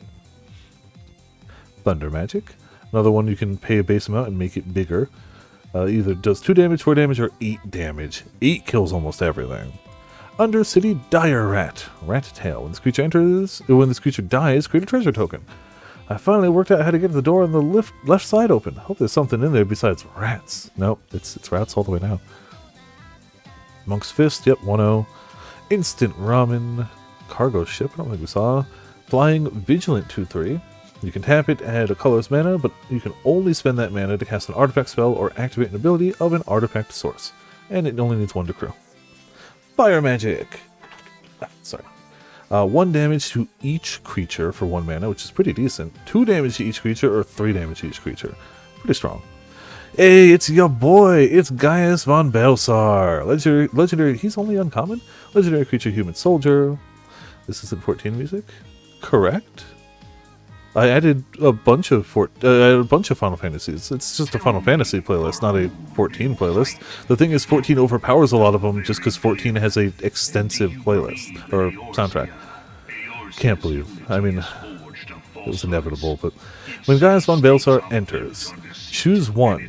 Each player chooses a creature token or sacrifices a creature token of their choice. Each player sacrifices a non-token creature of their choice, or each player sacrifices an enchantment of their choice. Hey, it's my favorite card. The card I have to play. Side quest, catch a fish. Simple. At the beginning of your upkeep, look at the top card of your library. Whoop. If it's an artifact or creature card, you can reveal it and put it in your hand. If you put a card into your hand this way, create a food token and transform it. And when it transforms... What did you catch? Atlantic card.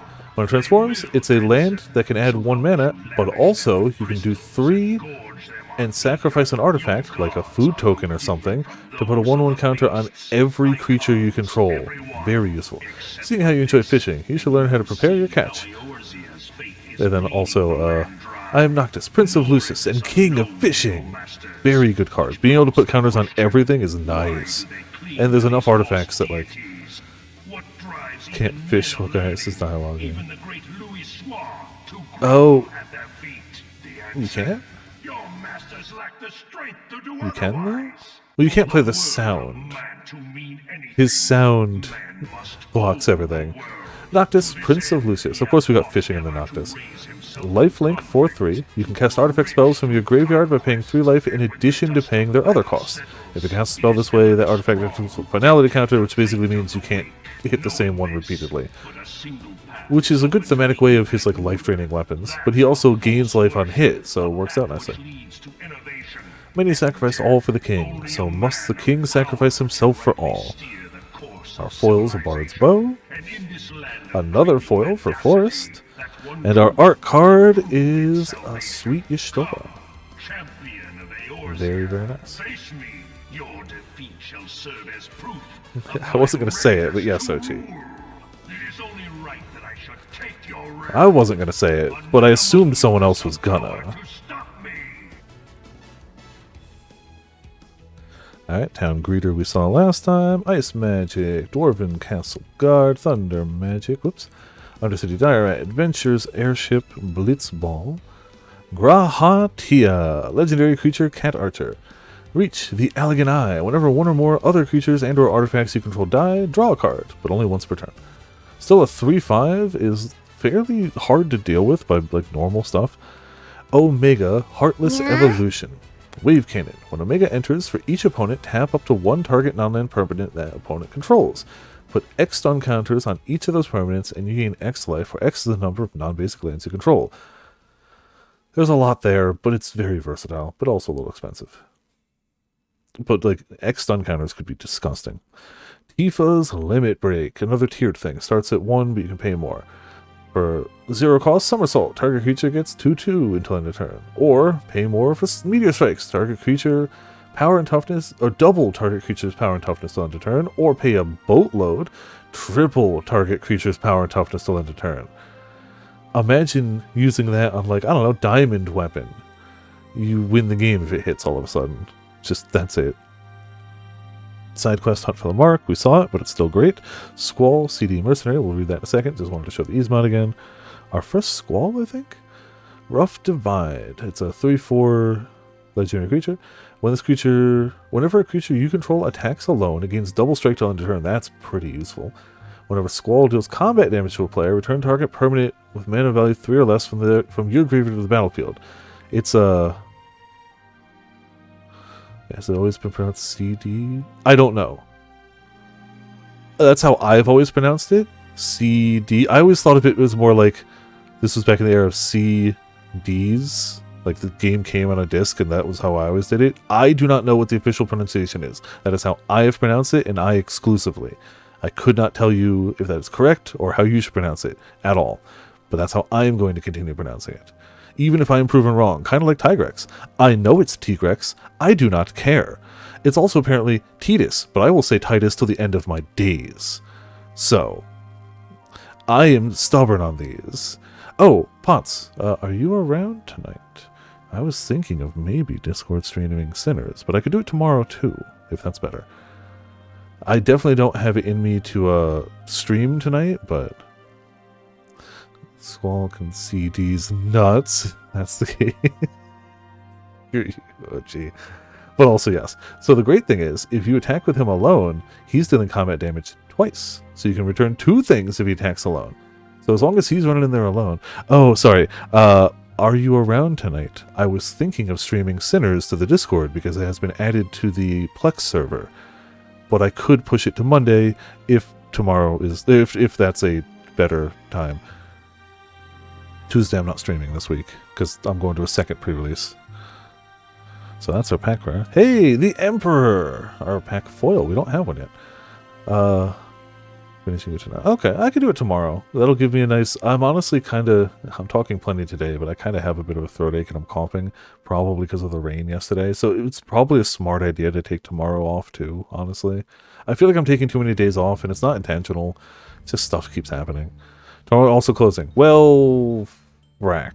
I'll see about tomorrow then, we'll see. I got nothing then. We'll see. Whenever you can tap him for mana, but only to cast a non-creature spell. Yeah, it's okay. No worries. How dare you have a job? How dare? Whenever you cast a non-creature spell, it's... Trust me. Oh, it's just pronounced seed. Oh. I mean, cool. I'm gonna say CD, but cool. It's just seed with, for D&D. Maybe. That's not a terrible idea. I gotta check what time I need to go to the cards, but that's not a bad idea. I don't dislike that. When you cast a non-creature spell, if at least 4 mana was spent, you make this guy bigger. Then if it has 3 or more bigger counters on it, you transform him into the Lord Master of Hell. Starfall. Whenever the Lord Master of Hell attacks, it deals X damage to each opponent, where X is the number of non-creature, non-land cards in your graveyard. Excuse me, and if you're playing red-blue, that number is probably big. All the world shall fall by my hand. Nifty. Good foil. Insomnia we saw, still great. And a cute small bird token, and wizard.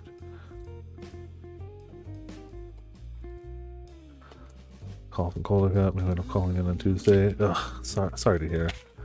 I was doing fine, but... Oh, I literally, when I got home yesterday, we got out of the rain at 2:15 when the bus finally showed up. We went to the mall, had some food, we drove home. I got home, I immediately showered and changed, and just hung up my clothes to dry a bit. My pants are still wet this morning when I got up at about noon. Not soaked, damp. But like that's how wet I was, is my pants are still wet almost 24 hours later. That's how soaked it was. It's stupid. Blitzball shot. We haven't seen this yet. Target creature gets 3/3 and gains trample to end of turn. Trying all these kids carrying... Yeah, no. Working with kids is the easiest way to get sick, other than me. Well, I would say it's working with kids, then retail. It's close. Retail specifically dealing with money. Like, touching money. Because there are bits of retail you can do that are not touching money. But touching money and interacting face-to-face with people is just under working with kids. Oh yeah, I mean, if they kept the kids home, they'd have to miss a day of work, and like, you know, if the worst that happens is everyone else that works at that school and every other kid gets sick, that's the price they're willing to pay without asking anyone if they're willing to pay it. Blitzball shot. Target creature gets 3/3 against trample until end of turn. Useful. Everyone seems to be calling for a walkout, folks. Combat tutorial. Target player draws 2 cards. Put a 1/1 counter on up to 1 target creature you control. Clueless, aren't you? Good thing I'm here. That's what happens when you try to stab a slime, isn't it? Yeah. Really like that face. It's a great face. Alright, that's good. Like that. Magitech Infantry. Look at all these new commons.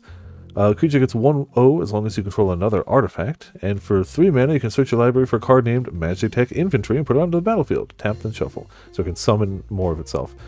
These cyber soldiers were specifically engineered to excel in combat and serve as the powerhouse of the Imperial Infantry. Warrior Sword. I'm surprised that doesn't say can have any number of Magitech Infantry in a deck. So you can only search 3 times. Job select makes a hero token that gets 3/2 in a warrior in addition to its other types. Jeez. It is 4 mana, but you end up with a 4/3. That's not terrible. Resentful Revelation. Look at the top 3 cards in your library. Put one of them in your hand and the rest into your graveyard. And then flash it back to do it again. The Genova project resulted in my conception. Yeah. I'd say poor guy, but he,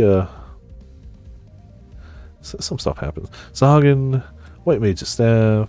Hey, here's another bonus sheet. Golbez, Clad in Darkness.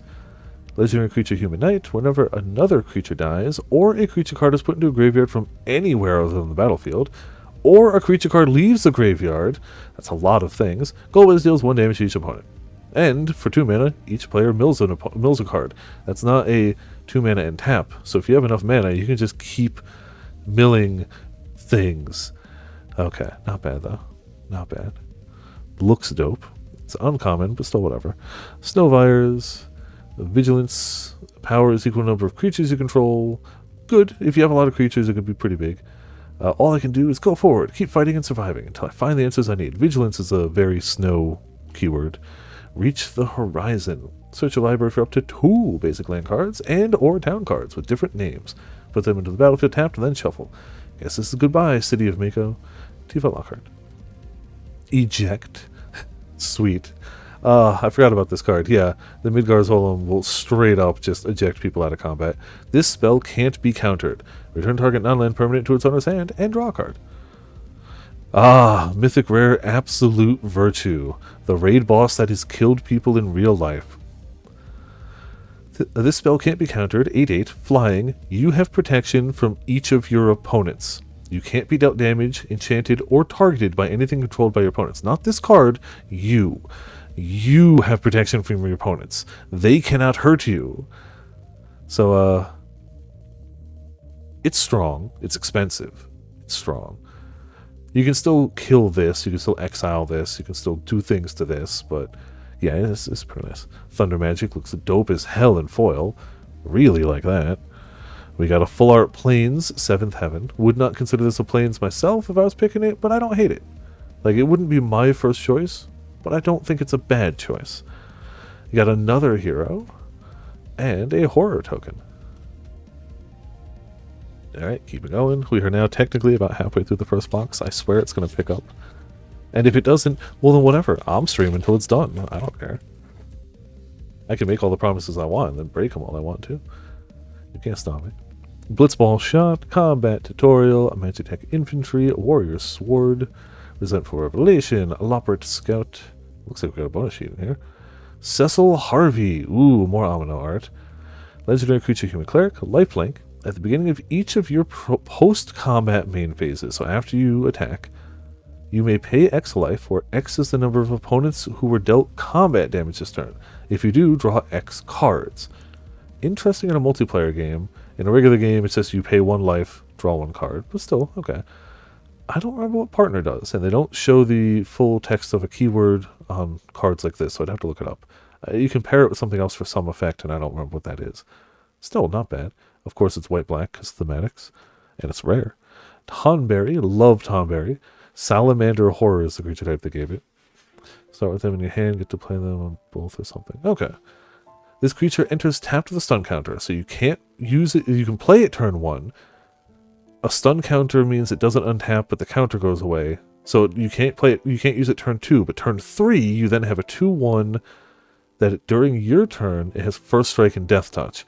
First Strike, Death Touch is disgusting. It basically means it will kill anything that doesn't also have First Strike or Double Strike. And it'll kill those too, but it won't die unless they have those. Disgusting. Fearful monsters that creep ever forward, knives poised with deadly intent. Like, you have to, it's only 1 toughness, so it's easy enough to remove, but if you don't remove it, you're not winning combat damage with it. Ah, Zidane. Stupid Zidane. I love Zidane. Hated having the card played against me. When Zidane enters, gain control of target creature and opponent controls. Considering I told you I ran a lot of giant creatures, you can see why I didn't like this. Until end of turn, untap it, gains lifelink and haste until end of turn. It's so disgusting. Whenever opponent gains control of a permanent from you, you create a treasure token. So, for 5 mana, you take their biggest thing, it gets lifelink, and then when you give it back at the end of the turn, you get a free treasure token to use for anything. Disgusting. Disgusting. Hate it. Love it. Thematically perfect. Hate it. Love it. Hate having it played against me. Sorceress's Schemes. Return target instant or sorcerer card from your graveyard or exiled card with flashback you own to your hand, and you get 1 red mana back. And then you can flashback this. The price for your meddling is death beyond death. Oh hey, and then Ultimisia, Time Sorceress. The first time ever in Magic history, an uncommon printed card lets you get an extra turn.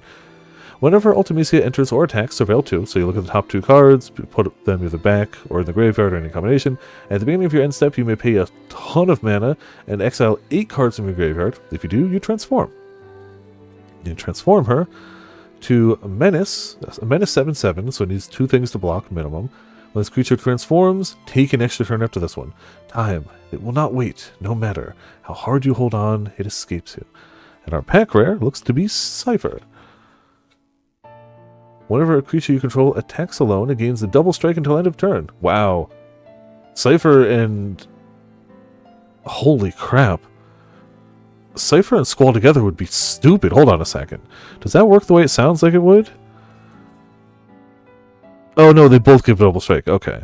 So either of them gives double strike. That makes sense. You can't double strike though. So either or. But they'd still have... Whenever Cypher Almacy deals combat damage to a player, you may cast target instant or sorcerer card with mana value 3 or less from your graveyard without paying its mana cost.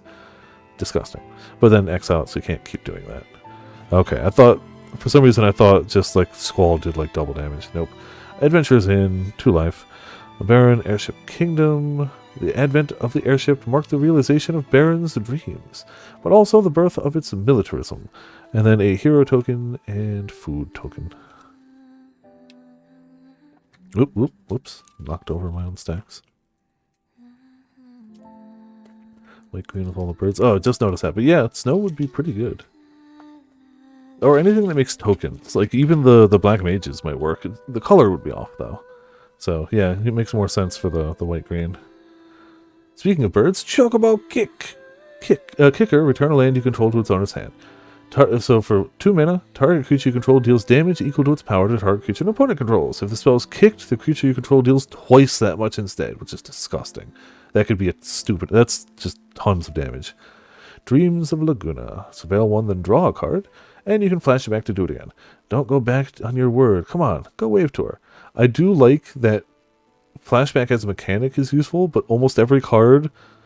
Excuse me. Almost every card from a scene or character that you see in flashbacks in the game has flashback in Magic. It's just a nice little thematic thing. There's the non-foil Paladin's Arm. Still sick. Not as good as the foil one, though. Sabatender. Reach landfall. Whenever a land you control enters, this deals 1 damage to each opponent. So, you know... Damn. These strange ambulatory cacti are commonly found in the... Altepa deserts of the Kutsaz region, and little regarding the way of life is known to science. Cornered by Black Mages, that was the first one we opened on the first pack. Commune with Beavers continues to be the most beaver-tastic card. Magic Pot, artifact creature. When this creature dies, you make a treasure token, but you can also tap it in 2 mana to exile a target card from the graveyard. Give me Elixir. Fire Magic we saw, Gaius von Balsar we saw, Snow we saw, Summon Fat Chocobo. We got the alternate art Fat Chocobo before the full regular art Chocobo. Wark, create a 2/2 green bird creature token with whenever a land you control. It's the usual bird. And on his remaining turns, creatures you control gain trample until end of turn. A pleasingly plump summon. It's a 4/4.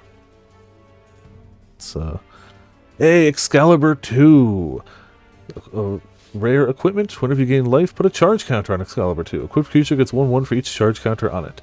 The ultimate sword, used by a legendary king. It was forged in another world. Most people will never see this equipment in game, me included, because you have to speedrun the game to get it, and then you only get it for the final boss. So, it's nuts.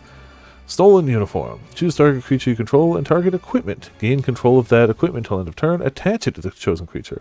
When you lose control of the equipment this turn, it's attached to a creature you could... If it's attached, unattach it, yeah. It's a little tight, but the price was right. We've got a swamp. A nice swamp. And, an art card. What's the name of the card for that one? That is Farewell. Oh, of course. I don't think that's available in the packs. I think that's a commander card. Farewell is too strong to be in packs. Farewell is a very strong card. I'm pretty sure that's a commander-only one. Which does mean it can be in collector's boosters, but I got one of each of the commander decks anyway, so I'll have one of each of those cards regardless. Oops. Okay, almost hit something when I'm throwing away the back. Chocobo Kick, Dreams of Laguna, Paladin's Arms, this is looking familiar. Sabatender, Cornered by Black Mages, Vane's Treachery, Adventurer's Inn, Sleep Magic, I don't think we've seen. Enchant creature, tap enchanted creature, doesn't untap. When this creature is dealt damage, sacrifice. Okay, I was wondering what the difference between this and the Summoner Sanctum one. The Summoner Sanctum one removes his activated abilities. This one means you can hit it to wake it up. That's interesting. If you have a way to ping your own creature for some damage, you can wake it up. Cool. Cactuar. Trample. At the beginning of your end step, if this creature didn't enter the battlefield this turn, return it to its owner's hand. Huh? Oh, okay, so it runs away. So you play it, let's say you play it turn 1, you do 3 damage turn 3, but then you have to return it to your hand. So it can only deal damage every second turn, but it does keep bouncing, so it can dodge things, I guess. Cactus, let's say you do 3 damage in a weird way. Cactus legs, it loves to run hither and thither. Watch out for its thorns. Garnet, Princess of Alexandria.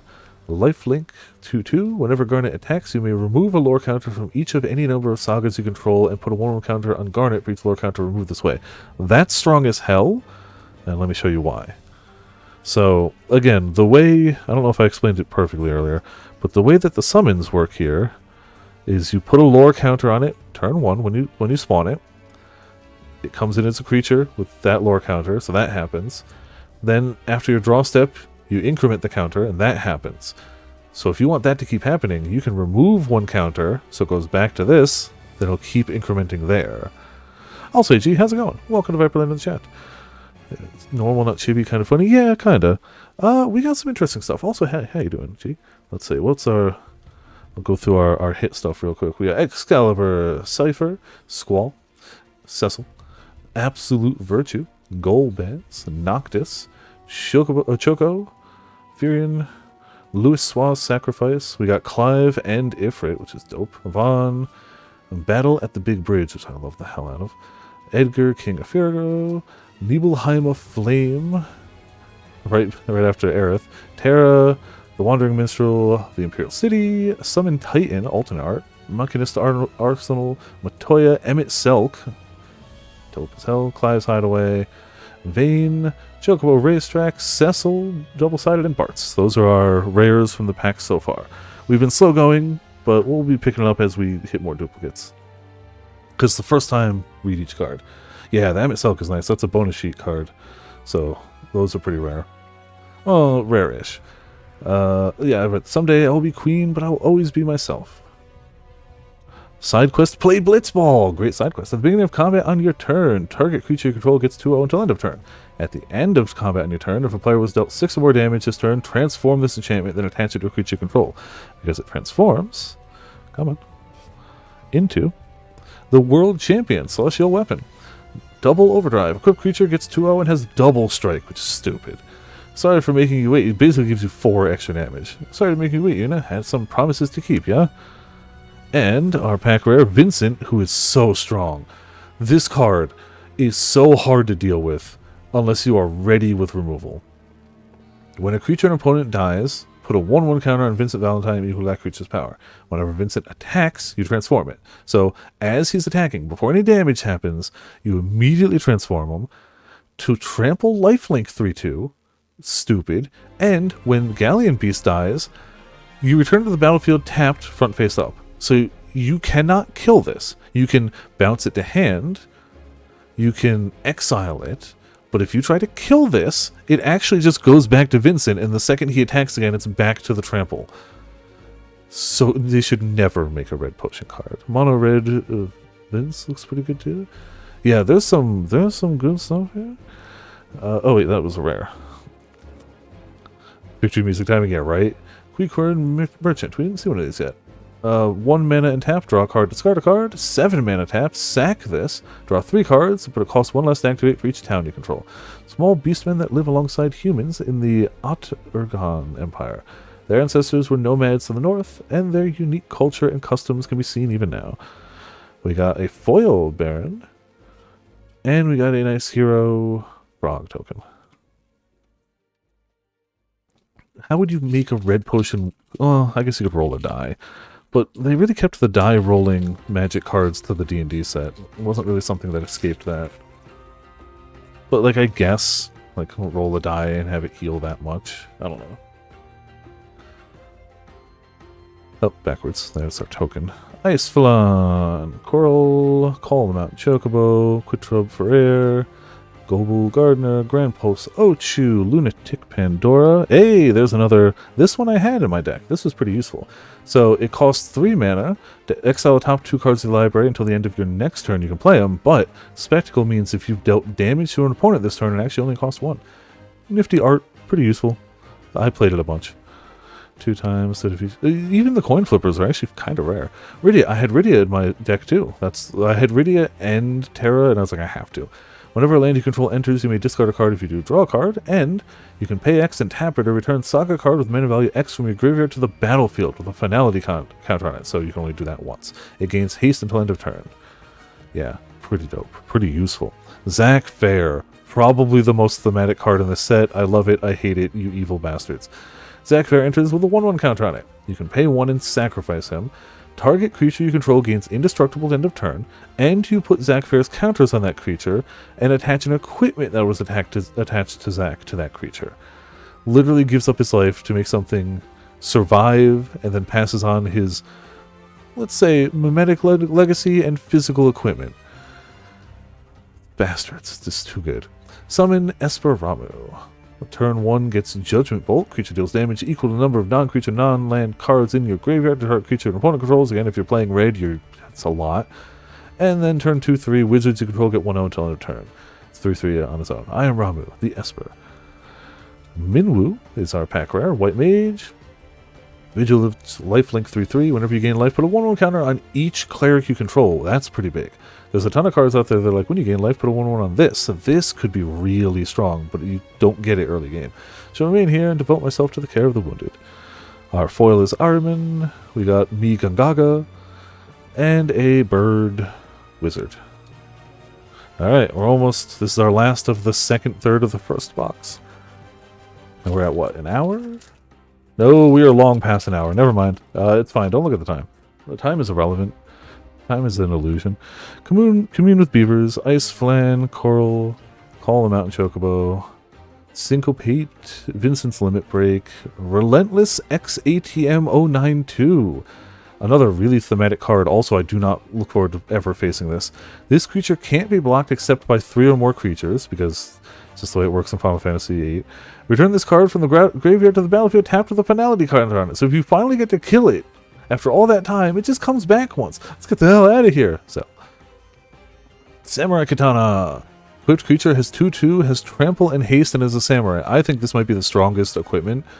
You're getting a 3/3 trample haste for 3, and that's really good.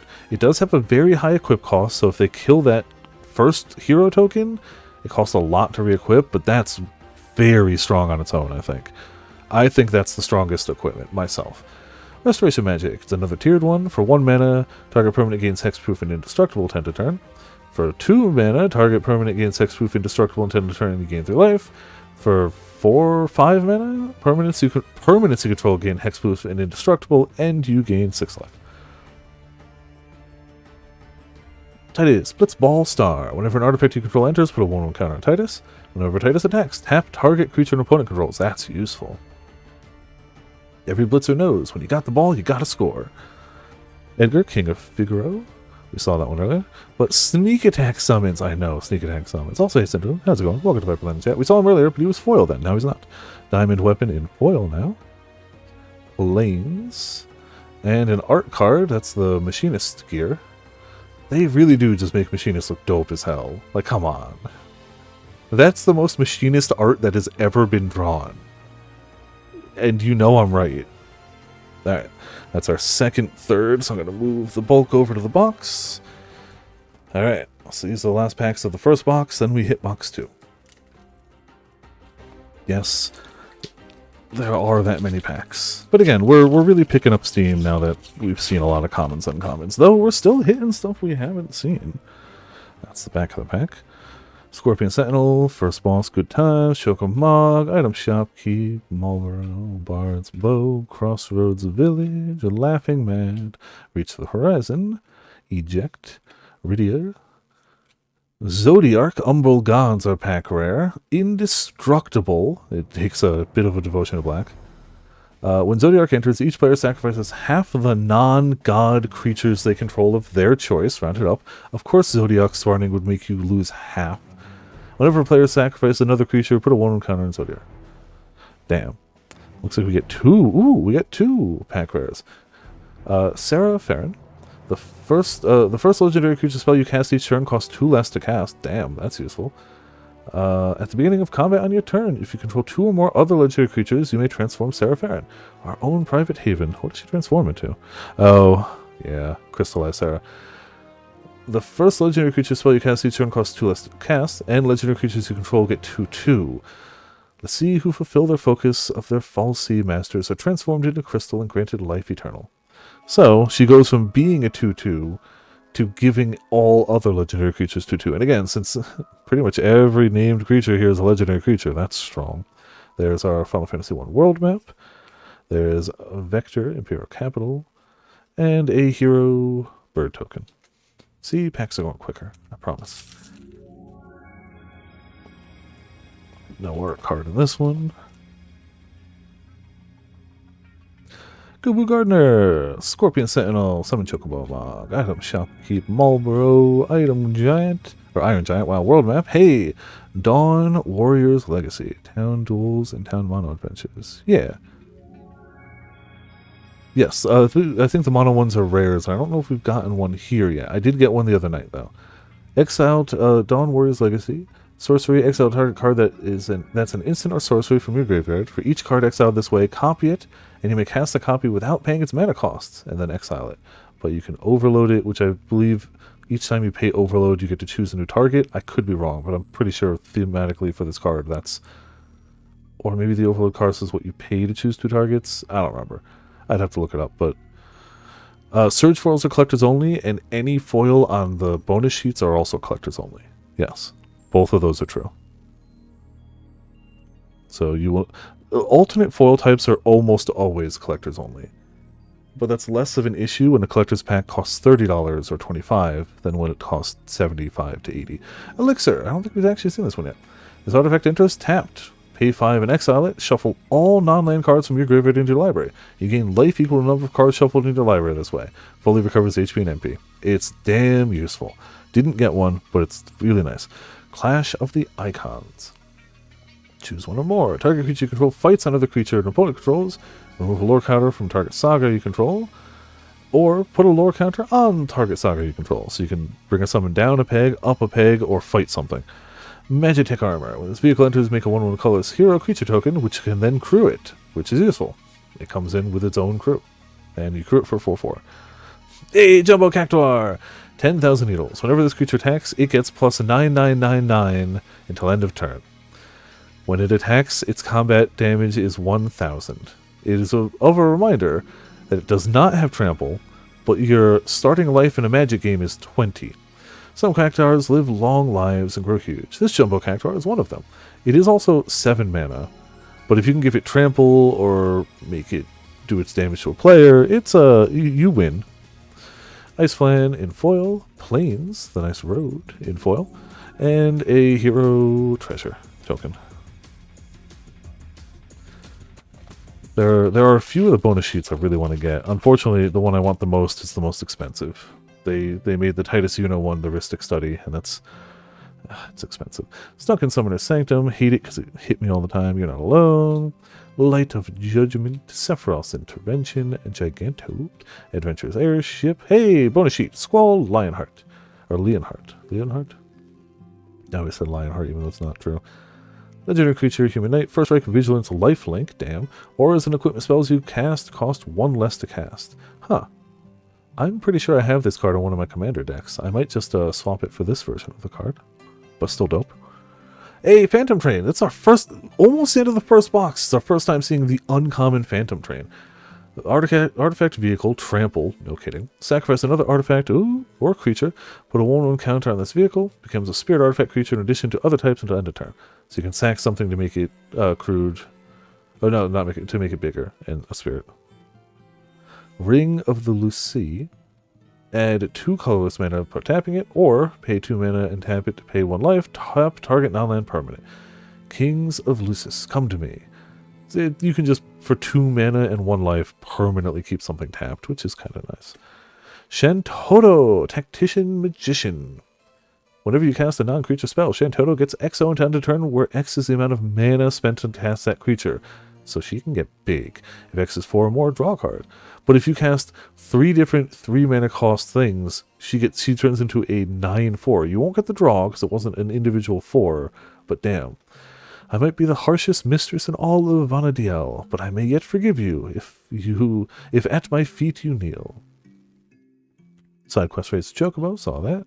Summon Brynhildr, that's a new one. It's a rare 2/1 summon. Exile top card of your library during any turn. You put a lore counter on this saga, you may play that card. Okay, so until it goes away. When you next cast a creature spell this turn, it gains haste on a turn. Useful, kind of cheap. A name in blood, a pact in flame. Balam Garden CD Academy. This land enters tapped. You can tap it for mana, or you can pay a bunch and transform it. Costs 1 less for each other town you control. I love foil double-sided cards. And it transforms into Balam Garden Airborne. It's a flying 5/4 vehicle. Whenever it attacks, draw a card, and it crews with just 1. Yeah, foil double-sideds are nice because they don't really, bend, because it's equally foiled on both sides. Also, that's a rare, damn. Foil rare double-sided land. Got a nice mountain, and got a hero bird. If they'll add more summons that are like ball lightning? I don't know. I kind of hope so, but I don't know. Sometimes they kind of just leave a lot of keywords to the set they're in. Especially if it's a Universes Beyond, but I don't know. It's definitely something they can play with now, if they choose to. It's whether they'll choose to or not. I'd like to see them use it more, but because Sagas with a body adds an upside and a downside. The upside is you can swing with it, the downside is you can kill it. So it kind of works out nicely. I'd argue it lets them print scarier things on it, because you can actually just kill it with a kill spell. Or combat damage even. You could force it to block. There's so many other ways to deal with it besides just enchantment removal. Stuck in a Summoner's Sanctum. Hell, you can do this. Oh no, actually I don't think those are activated abilities. I think those are automatic abilities. But so that's a bad example. But still. You're not alone. Light of Judgment. Sephiroth's Intervention. Hilgigas.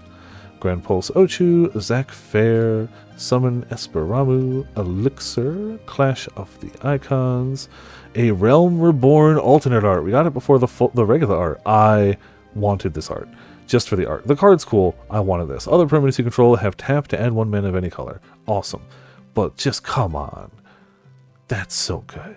It's such a good Realm Reborn card. It's perfect. Love it. A foil Dwarven Castle Guard. Sharlayan, Nation of Scholars. Land enters tapped, white-blue. The Sharlayans were the keeper of wisdom, both old and new. Their mastery over magic and aether was unsurpassed, and even the Garleans knew to fear them. And our art cards are 13. Go for a little run.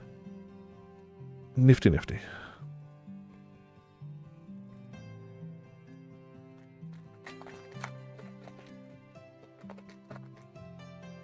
Just gonna put the trash over there for now. We're almost done with this box. Rook turret, Aerith rescue mission, blazing bomb, fight on, Geishel greens, white R sight, Loppert scout, random encounter. That's new. Shuffle your library, then mill 4 cards. Put each creature card milled that way onto the battlefield. They gain haste. At the beginning of the next end step, return those creatures to their owner's hand. And you can flash it back and do it again. A Valkyrie aerial unit. Affinity for artifacts, so it's normally 5 and 2, but you can make it cost 1 less for each artifact you control. Flying when enters, surveil 2, 5/4. A Lion Heart. When this equipment enters, it deals 2 damage to any target, and then you can equip it to give it 2/1. Lions are known for their great strength and pride. Starting town. Land enters tapped unless it's your first, second, or third turn of the game. You can add a colorless or pay 1 life to add whatever you want. When darkness veils the world, 4 warriors of light shall come. Ooh, mythic rare Dark Confidant. Human wizard, at the beginning of your upkeep, reveal the top card of your library and put that card into your hand. You lose life equal to its mana value. That could be bad, but you know, whatever. Very well, bringer of light. It could also be good if you have ways to gain life. Shambling Seath. It's the first time seeing that one. This creature enters tapped. When you cast a non-creature spell, you may swamp black mana. If you do, return this card from your graveyard to your hand. Seath are damned to wander the world, unliving and undying, till their corrupted flesh can at last move no more. Treno Dark City, and assigned. The assigned art cards really don't add any value to them, but I think it makes them much cooler. But like monetarily, that's still worth like $1 max. But a damn cool squall art with the stamped signature. Not bad at all. Not bad. I like them, but like if we're talking monetary value, it adds nothing to it. But I like them. So cool. Alright. Gigantode. Rook turret. Aerith rescue mission. Blazing bomb. Fight on. Geishel greens. Hagen. Dragoons. Lance. Ultros. Obnoxious octopus. Whenever you cast a non-creature spell, if at least 4 mana was spent, to cast it, tap target creature and opponent controls and put a stun counter on it. Whenever you catch a non-creature spell, if at least 8 mana was spent to cast it, put 8 1/1 counters on Ultros. I don't know how many 8 cost spells there are in this game, but if you could, it gets big. Colosseum Behemoth, Garland, Knight of Cornelia, the Masamune.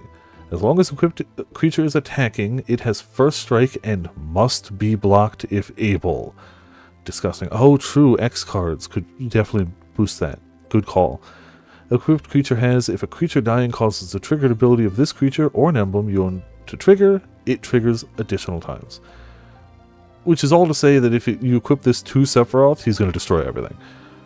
Like, you could use that in other ways, but like, you equip that to Sephiroth, it's done. Adventurer's Airship, Mountain, and a Hero Wizard.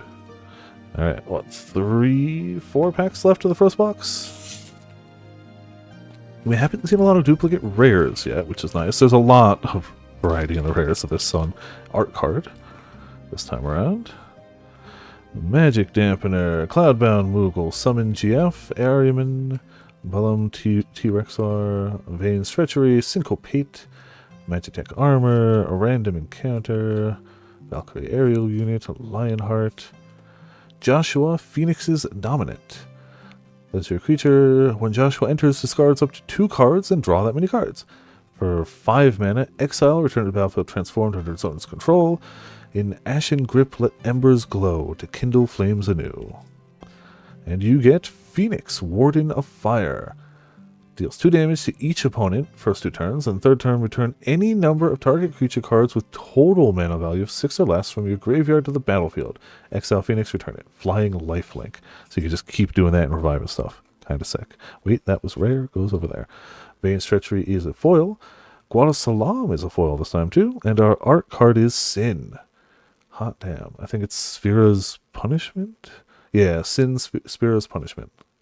Just had a really memorable card name, so I remember that one. Had to go talk to him. Oh, yeah, no worries. It's all good. I'm still here, still opening stuff. Chases. I don't know all the values of everything, but I do know that 1 in 3 packs has what they call a bonus sheet card, which will be a full art like this one, where it's like it was a previous card, but they rebranded it with the art. If you pull the one that says Ristic Study, you have made a lot of money. That is the one I know for sure. Anything else I'm not positive about. I'm sure that like Sephiroth is probably worth a lot. I think Yuna's worth a lot. I haven't seen a Yuna yet. But like for things you can get in play boosters that are chase stuff, I know Ristic Study is always worth money. Yeah, it's a card that people use. Amy's Final Fantasy quiz. I have not, but I think YouTube has tried to recommend it to me. Like, I think I've seen the thumbnail for it, but I have not actually watched it. Yeah, Ristic Study will always be. Stuff from the collector's boosters will be, but those are kind of expensive as hell.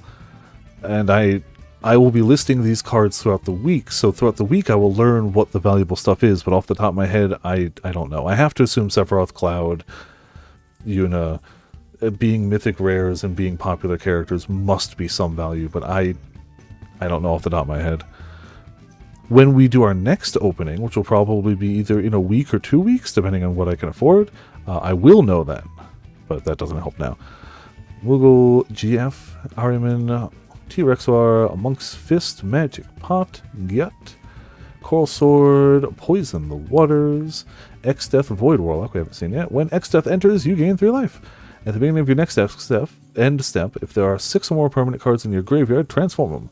Witness what befalls those who stand against me. Oh, please flip.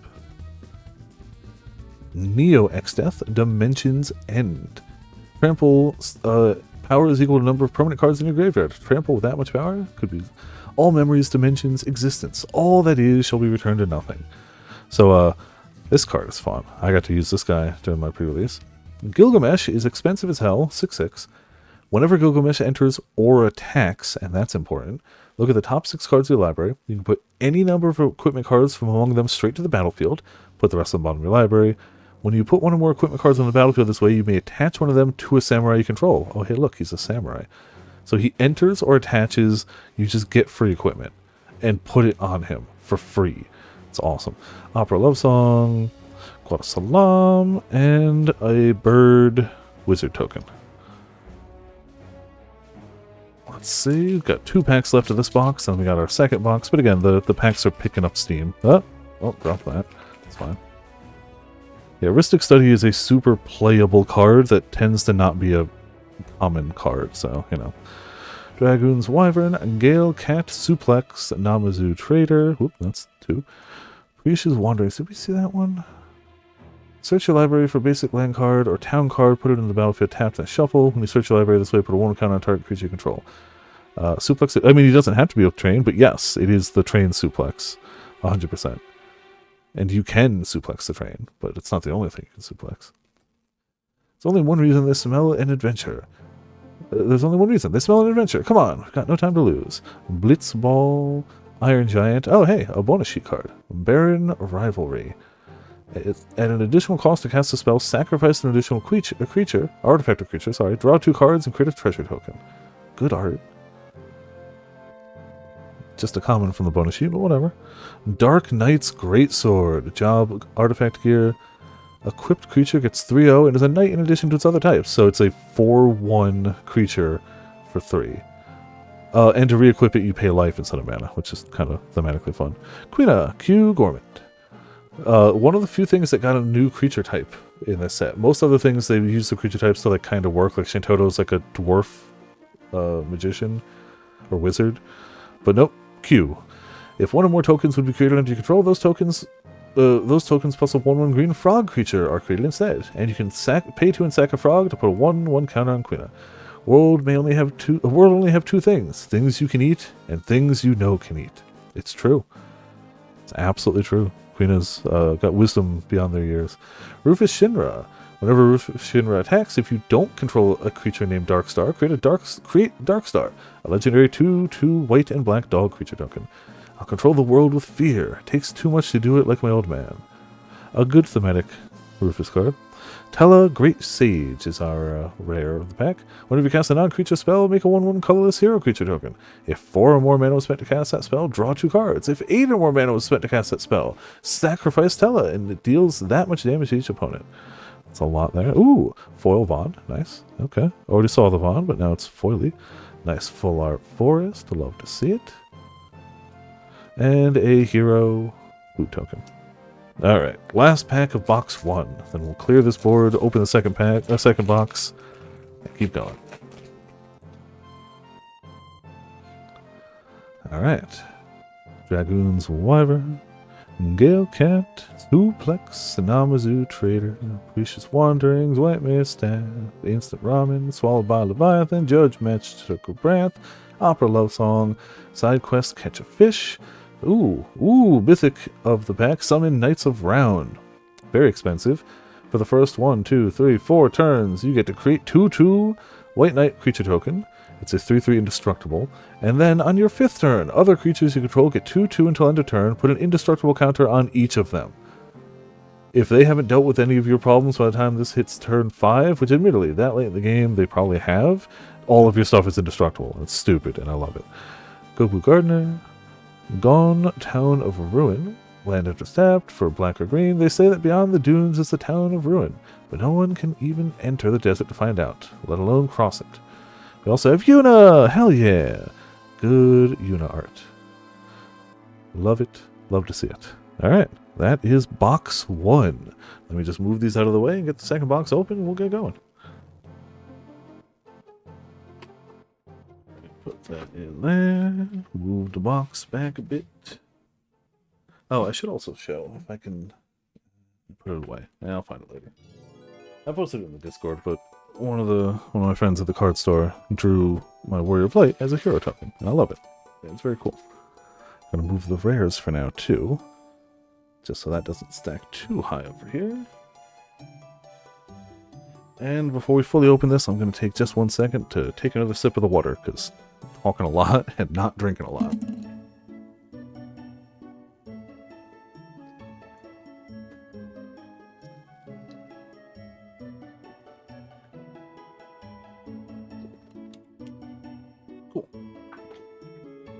Get this son of a gun open. Knife. Cut there, and there should do it. Yeah, the box art's pretty good. Not complaining about that at all. Not in the least. I have a bad habit of keeping these boxes anyway, even though I really don't usually have much to do with them. Alright, what's up? Yeah, but I mean, yeah, that is a bit weird. I still think they got a pretty strong 4. But you're right, I hadn't really thought about that. But Warrior Light makes a bit more sense too, as the OG. There's stack 1. Stack 2. Stack 3. Alright. Cool. Got this broken into thirds. Let's go even more. Box 2. Hopefully we get something nifty out of this. I still haven't pulled a single Yuna. I'm pretty sure her cards are going to be rare. Everybody knows Yuna's the best. Summon GF, Ariaman, Blom T-Rexwar, Gale Cat, Blitzball, Scout, got Coral Sword, Poison the Waters. We got a alternate art summon Chocomog. So we've gotten the Chocomog before, but that's the alternate. Very nice. Same flavor text. Balthier and Fran. Hell yeah, the actual protagonist. Reach. Creatures vehicles you control get 1/0 and have vigilance and reach. Whenever a vehicle crewed by Balthier and Fran this turn attacks, if it's first combat phase of the turn, you may pay 3, and if you do, after this phase, there's an additional combat. Damn. Alright, that's not bad. That's why it's rare, I guess. For your Vector, Imperial Capital, and a hero. I don't think we've seen that here. No, we did. And food. Cool. Loves me some Balthier and Fran. Top tiers, for sure. Another art card list pack. See, if I was smart, I would have put my garbage box, my garbage bin, like below me to the right, but it's behind me to the left, so I keep having to reach behind me every time I throw one out. Blazing Bomb, Fight On, Glacial Greens, Magic Dampener, Cloudbound Moogle, Summon GF, Instant Ramen, whoops. Ah, our first duplicate of the bonus sheet is Vayne Garrus Solidaire. That's the extra poison counter one. Still useful. Definitely a commander thing. Poison counters and commander are stupid. It's very strong. Ley Lines, Ignis, Torgal, a Fine Hound. Summon GF Cerberus. Oh, we haven't hit this one yet. That's a rare. Surveil 1, turn 1. Turn 2, double. When you next cast an instant or sorcery spell this turn, copy it. Choose a new copy. And last turn, triple. When you next cast an instant or sorcery spell this turn, copy it twice. And it's a 3/3 body. Pretty confident. Let's see how you do. Triple cheese. Hey, foil Rufus. There's a forest. And there's Farewell again. We've doubled on that one. Don't know what I'm going to do with the duplicate art cards. I'm still going to hold on to them, but don't know what I'm going to do. We'll see. Time will tell. Suplex the Train. Namazu Trader. Beast's Wanderings. Koikurn Merchant. Slash of Light. That's new, right? Slash of Light deals damage equal to... So there's still a common we hadn't seen. It was an entire box. Does damage equal to the number of creatures you control, plus the number of equipment you control to target creature. That can be really strong. The endless struggle that raged over 2,000 years had ended, and peace prevailed once more. Vayne's Treachery, Adventures in Torgal, a Fine Hound. Ambrosia Whiteheart. They really do end up back-to-back a lot. The Final Days. Crystal Fragments. Equipped creature gets 1/1, but for 7 mana, exile this equipment and then return to the battlefield transformed under its owner's control. Activate only as a sorcery. And it transforms into... That is the wrong card. I flipped 2. But it looks like we have Vincent again. Mother Flippin' Alexander. 9 Alexander specifically. First 2 turns prevent all damage that would be dealt to creatures you control this turn. And the last turn it's around, tap all creatures your opponents control. It's a 4/3 flyer. Hot damn, hot damn. We did not have that before. That's uncommon, really. Our rare is Vincent, which you've seen, but he's still cool. We've got a foil Omega now. Baron Airship Kingdom. And a Hero Bird token. Bulls are doing okay. How you doing, Sage? Welcome to Viperland in the chat. Hope you're doing well. We just started our second box, so I put our pulls from our first box to the side. But we're doing okay. I don't think I got anything truly insane, but I got a lot of cool looking stuff, and honestly, I'm here for that. Armin, Blum, Dragoon, Gale Cat, Suplex the Train, Magic Pot, White Mage's Staff. Ooh, oh, another duplicate. A duplicate rare. Okay, second one seeing this. Wait, if your boxes arrive? Hell yeah. I'm waiting for my commander decks to arrive, but they'll arrive on a week from Monday. They'll arrive on the 16th, so I gotta wait for those, but that's okay. I'll do an opening when I get those too. This is what I got for my card, so I think I might be able to afford one more box, so maybe midweek we end up with one more opening. Warriors Legacy we saw, but still nifty. Bonus sheet. Swallowed by Leviathan, Judge Master Branth, Opera Love Song, Water Crystal. So there's a crystal for each one, and they're all pretty damn good. They all make their color cost 1 less. If an opponent would mill 1 or more cards, they mill that many cards plus 4. That's really good. And then each opponent mills cards equal to the number of cards in your hand. Those, if you want to mill someone, if I ever pull this, I'm going to commit to mill. Heck dies. We keep getting foils of things before we see a regular one, and it's a common too. When this creature enters, each opponent discards a card. Once the monsters of hell poured forth into the world, they entered using a path known as the Jade Passage. I'll make a black, red, dark mage deck. Yeah, the black mages are stupid. Like, stupid in a good way, but stupid. Just stupid. And we got a hero and a knight. I didn't pull a Kuja yet here, but somebody I played against pulled a Kuja. It's stupid. I hate it. I hate it, which means it's good. The more I hate it, the more good it probably is. You know. It was yeah. Black Mages did pretty okay during... all of my playing knowledge was during the pre-release. Wasn't able to go local pre-release, sadly. I went Friday, and there's actually a second one I'm going to on Tuesday, so I won't be streaming Tuesday because I'm going to that. Then after that, it'll just be regular events. There was one yesterday, I did not make it home in time for it. But that's okay. Red Mage, Rapier, Black Mage's Rod, Airship, Crash. It is fun to play, but I might be biased as hell. Retrieve the Esper, Fate of the Suncrest, Syncopate, Vincent's Limit Break, Ambrosia Whiteheart, The Final Days, Ether, Choco Comet and Nom Flashbacks, Golbez Crystal Collector. Whenever an artifact you control enters, surveil 1.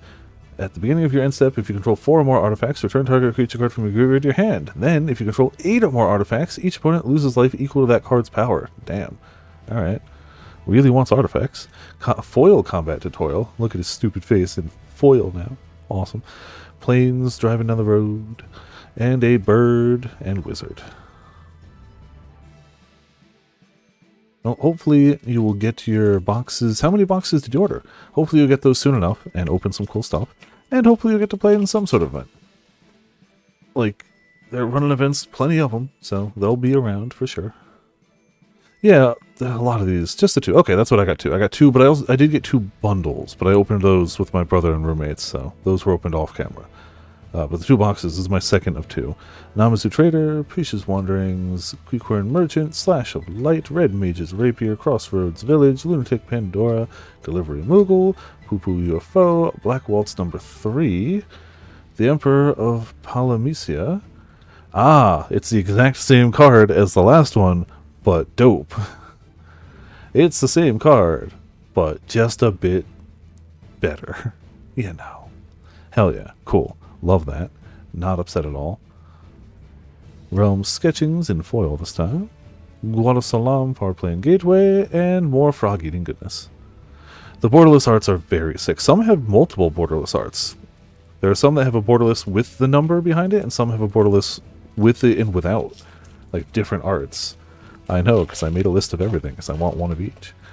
I like the ones with the numbers a lot, personally. That's just me. Another common I don't think we've encountered. Mystidian Elder. This creature enters, create a 1/1 black wizard that does the usual stuff. Perhaps this is a test and you may prove yourself worthy. There's one graphics card that I like the most, so yeah, that's fair. Not too many of those, but yeah. Hector, Summon Fat Chocobo. We hadn't seen the regular art. We only saw the alternate art, but here's the regular art. That's the Fat Chocobo. Sage's New List. Another common that's new. Job Select. So you get the hero token. You already got a box today. Yeah, the boxes are fun. The more of a fan of Final Fantasy you are, the more the boxes are fun too. Equipped creature gets 1/0 and has whenever this creature attacks, untap target attacking creature and is a cleric. Cool. Weapons Vendor. Another no one. Damn. When this creature enters, draw a card at the beginning of combat on your turn. If you control an equipment, you can pay 1 when you do attach equipment you control. So most of them have a thing that costs more than 1 to equip. This is once per turn when you attack. Nah, it's actually 1. Man in your line of work needs weapons. No, why not try that one out for size? Iron Giant, Big and Chunky, World Map, either Kyoko Comet, Diamond Weapon, Side Quest, Catch That Fish. Oh, Realm Reborn. Hey, we had the alternate art, now we got the regular art. Other permanents you control have tap for 1 mana of any color. The 7th Astral Era is come. I like the alternate art way better, but the regular is good too. Haste Magic. Target creature gets 3/1 against haste on end of turn. Exile the top card of your library. You may play it until your next end step. Double time. Alright. Just go in debt now. Waste. Ooh, nice Clive Torval. And we've got a hero horror token. Alright.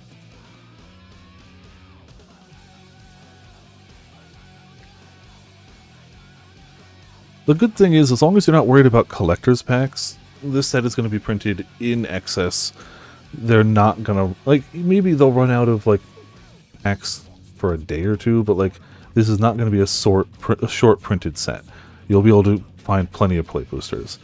Black Mage's Rod, Airship Crash, Retrieve the Esper, Fate of the Suncrist, Mystidian Elder, White Orsight, Laughing Mad, the Prima Vista, Rydia's Return. That's another one. Uncommon this time. Choose one. Creatures you control get 3/3 until end of turn, or return up to 2 target permanent cards from your graveyard to your hand. Are you okay? You should be able to move now. Excuse me. The Gold Saucer. Side quest Hunt the Mark and Izmat. Ooh, the Paladin Gear. Legendary artifact. It's a mythic rare. Crypt creature has base power and toughness of XX, where X is your life total. Ooh. Okay. Okay. Did she flip? Did I miss something? Oh, no, okay, it's just like, gotcha. Thought you meant like a flip. The Pinnacle of Perfection, forged from blood, sweat, and tears. Hot damn. Grahatia foil this time, very nice. Foil Island, too, love that. and a hero / food token.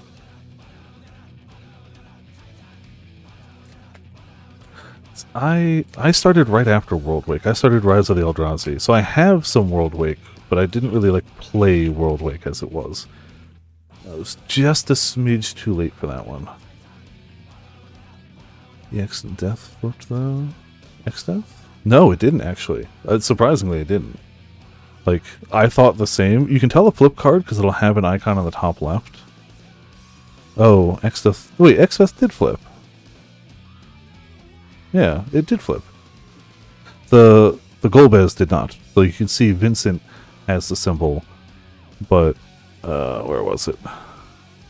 Like the Golbez does not have that symbol. Nothing. Like I can even just turn these around and you can just see the only one back here, Galleon Beast. The symbol gives it away, but yeah, I had to double take because I assumed we flipped too. Ace Magic, Shinra Reinforcements, that's also new. When the creature enters, mill 3 cards and you gain 3 life. Into the line, punk. Town Greeter, Ice Magic, Dwarven Castle Guard, Hill Gigas, Grand Pulse Ochu. Hey, another duplicate, but another bonus sheet. Imperial City of Arcades. Put it over there.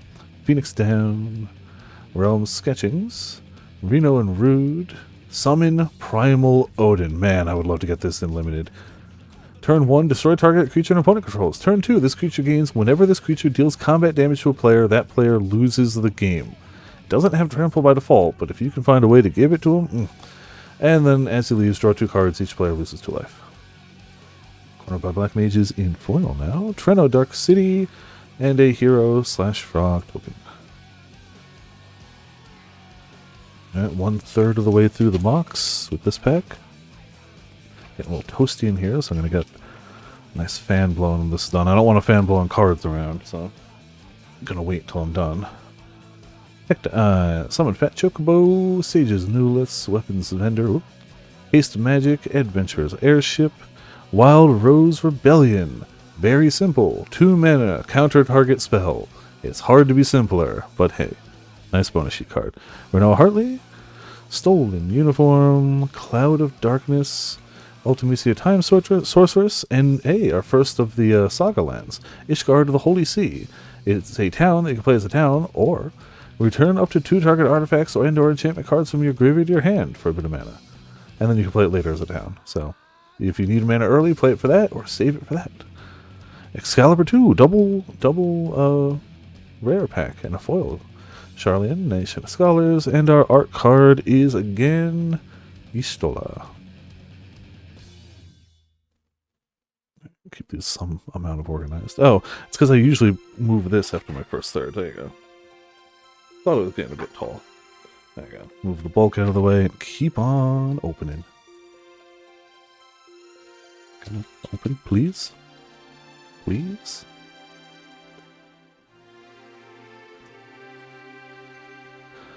Thunder Magic, Resentful, a Revelation, Blitzball Shot, Combat Tutorial, Paladin's Arms, It's the backwards card, and a little bit of corner damage on it too. Weird. Glad it's not a valuable card. Weird to see though. Definitely, it's hard to, oh, no, if I look at it dead on, that corner's just straight borked. Alright. Well, alright. Glad it wasn't valuable. Sahagin, Diamond Weapon, Phoenix Down, Realm Sketching. Ooh, alternate art, Clash of the Icons. We saw this card earlier, but this card is just, this art's way better. Way better. Love it. Final Fantasy 16 is a very good game. Sarah Farron, also saw earlier. Still flips, still cool. Suplex the Train, Island, and a bird / wizard. Next pack, gotta be a good pack. I'm glad we're getting the occasional alternate arts. Sometimes they're a bit rarer, sometimes a little more common. I feel like they're kind of on the rarer side, but you get, it seems like 2, maybe 3 a box. Cinder Reinforcements, Greeter, Ice Magic, Dwarven Castle Guard, Thunder Magic, Vane's Treachery, Loporrit Scout, Queen Brun. Ooh, Eden, Seat of the Sanctum, a new land. Add 1 colorless or pay 5, mill 2 cards, then you may sacrifice this land. When you do, return another target permanent card from your graveyard to your hand. This city, Cocoon's capital, shares its name with its Falsey patron. Evil Reawakened, still a great name too. Side quest play Blitzball. The Darkness Crystal. Black spells cost 1 less to cast. If a non-token creature an opponent controls would die, instead exile it, and you gain 2 life. 4, 6 and tap it. Put target creature card, exile the card of darkness into the battlefield tapped under your control with 2 additional counters. Like that a lot. White Auracite, Windhurst, and a hero / burb. Yeah, all the crystals are good. I don't think there's a bad crystal. People will argue that like maybe the white's not that great because life gain in the set isn't super high, but you can use it in other stuff. But if I pull a crystal in a draft, I'm using it. Like any bit of it. Even just the things cost less is already great. For me, I'm not a professional. Most people will be like, it's too expensive. Marlborough, Bard's Bow, Rook Turret, Aerith Rescue Mission, Light of Judgment, Monk's Fist, Magic Pond, Baron Rivalry, we've seen, but good. Self-Destruct is new. Target creature control deals X damage to any other target and X damage to itself, where X is its power. So you just cast out on Jumbo Cactuar, right? And you're done. Huh. If I just left you in the lurch, I'd look like a jerk for all of history. Gilgamesh. Yeah. No, just use that on Jumbo Cactuar. Ride the Shoe Puff. Landfall. Whenever land you control enters, put a 1/1 counter on target creature control. And for a lot, this enchantment becomes a 7/7 beast creature in addition to its other types. Adelbert Steiner. Lifelink. Gains 1/1 for each equipment you control. Chivalry requires a knight to look after his comrades in arms. I will not abandon you. Still finding some new uncommons around too. Choco we saw. Vincent's Limit Break in foil. Insomnia in foil. And a hero treasure token.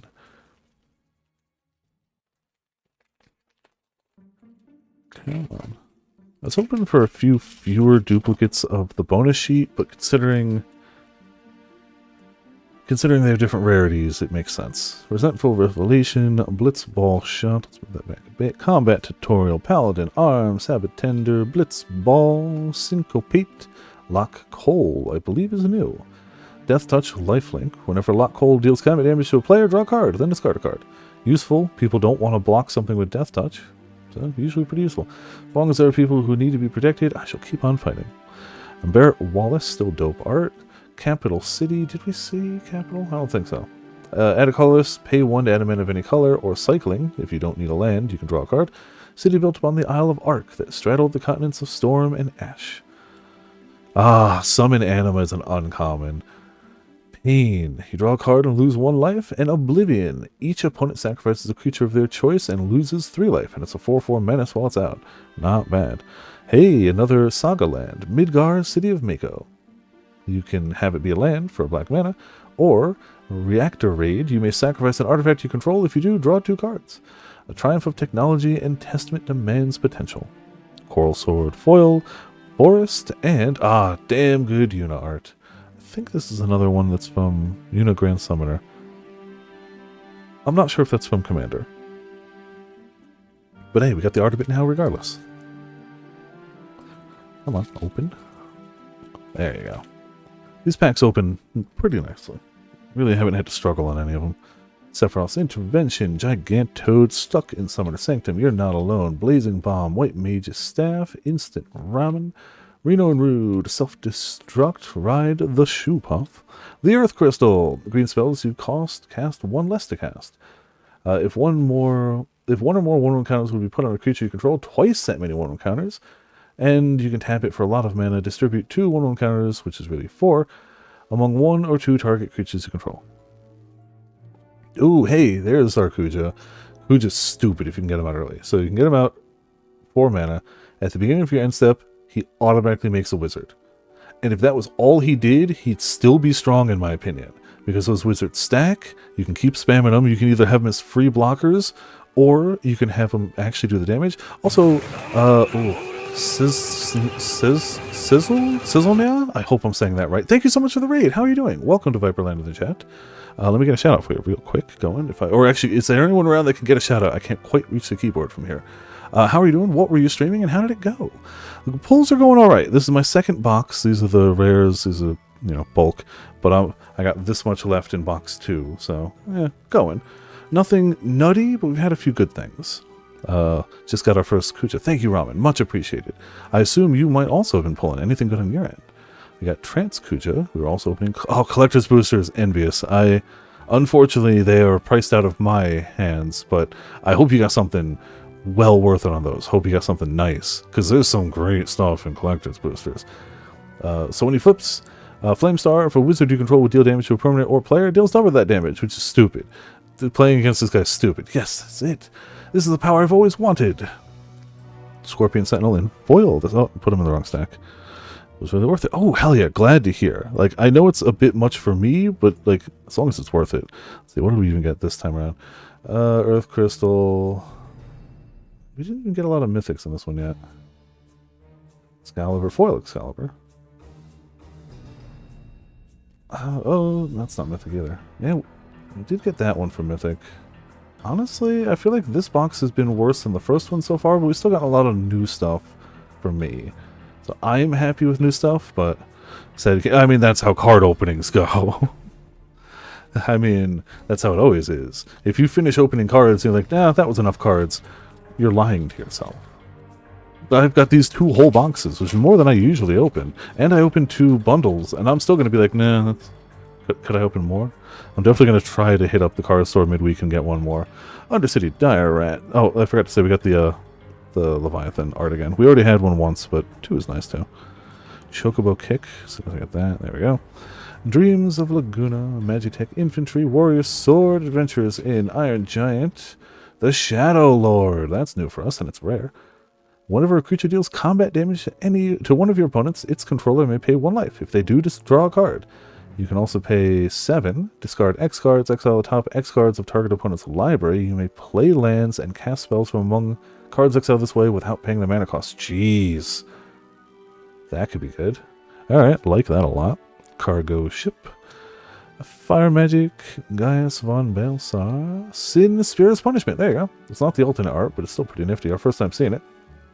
Flying, when Sin enters or attacks, exile a permanent card from your graveyard at random, then create a tapped token that's a copy of that card. If the exiled card is a land card, repeat the process. You could get some, you could get some lands, you know. Not shabby. Town Greeter in foil. A nice 7th Heaven. And a Hero Bird. Collector's Display and a bundle. Okay. On the first day of the drop, yeah, I got the pre-release, but that's because I played the pre-release, so I opened it there. My pre-release card was the Fire Crystal, which was kind of fun to play with. Though somebody else at the table got a pre-release pack, Sephiroth, and that was kind of the winner of that. I can't afford collectors right now, so I've just got the 2 boxes of this and 2 bundles. So, best pulls were Celeste and Surge Foil, ooh, and a Buster Sword and Foil, not bad. I still haven't seen a Buster Sword or a Cloud, though. Hold on, 1 second, I gotta step away from the mic. The 2 bundles I got, each bundle comes with 2 legendary creatures full art foils, and I did get this, so 1 second.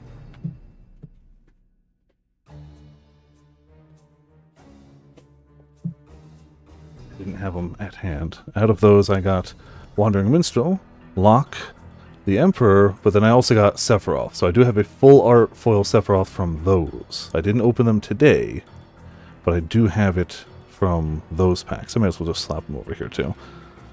So yeah, that's my best thing so far. Oh, I did also get the Sephiroth burning down Nibelheim, but the alternate art, with like the very stylized flames. But that was also from those packs, not from today.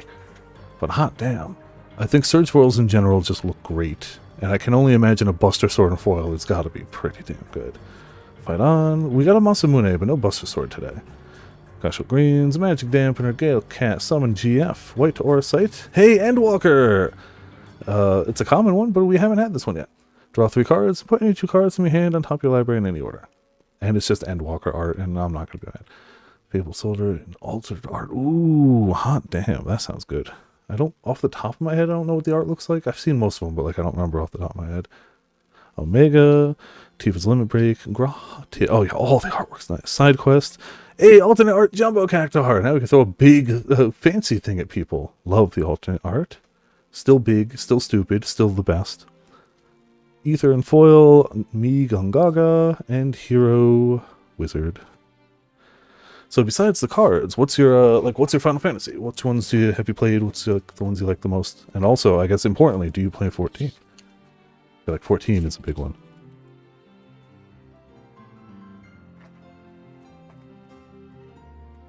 Good, another art card. Continue the collection there. Upside down. Cornered by Black Mages. And the way we do things around here, we generally read the first time a card comes up, so the first packs were very slow, but we're going pretty quick now. Also, good luck on the Fish and Sword. I'll move this aside. Gardener, Sentinel, Coral, Call, Mountain Chocobo, Vincent's Limit Break, World Map, Steiner, Cargo Ship, Fire Magic, Gaius von Belsar. Hey, Raban! Bull of Alamigo, new to us. Congrats on the fish. Ward, pay life equal to Raban's power. That could be disgusting. Whenever Raban attacks, attach up to one target equipment you control to target attacking creature. Come then, who will be next to die to my steel? Paul's 14 right now. Understandable, I get it. 7, 8, 10. Okay. Damn. 7, obviously, huge. Hard to not like it. It was my first Final Fantasy, so obviously I will always have nostalgia for it. Not a lot of people say 8, so I respect that. I was not as big a fan of 8 when I first played it, coming off of 7, but since going back to it, I definitely hold it in much higher regard. My initial reactions were wrong when I was small, but as an adult, I respect it. I wouldn't list it in my top 3, but I get it. I understand. If they tutorialized their systems better, my younger self would have gotten it more too. Oh, I love this land. Ah, Shantoto.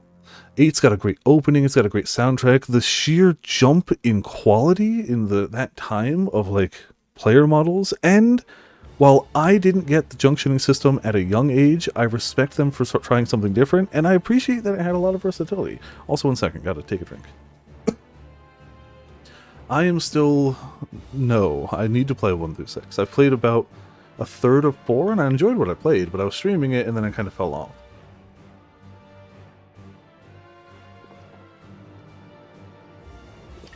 I think for me it would be 7... It's either... Oop, hit that. It's either 7, 10, 9, or 7, 9, 10, depending on when you asked me. 14 I count separately because it's an MMO, and they've had multiple years and an evolving story, and that's not fair to compare to other stuff.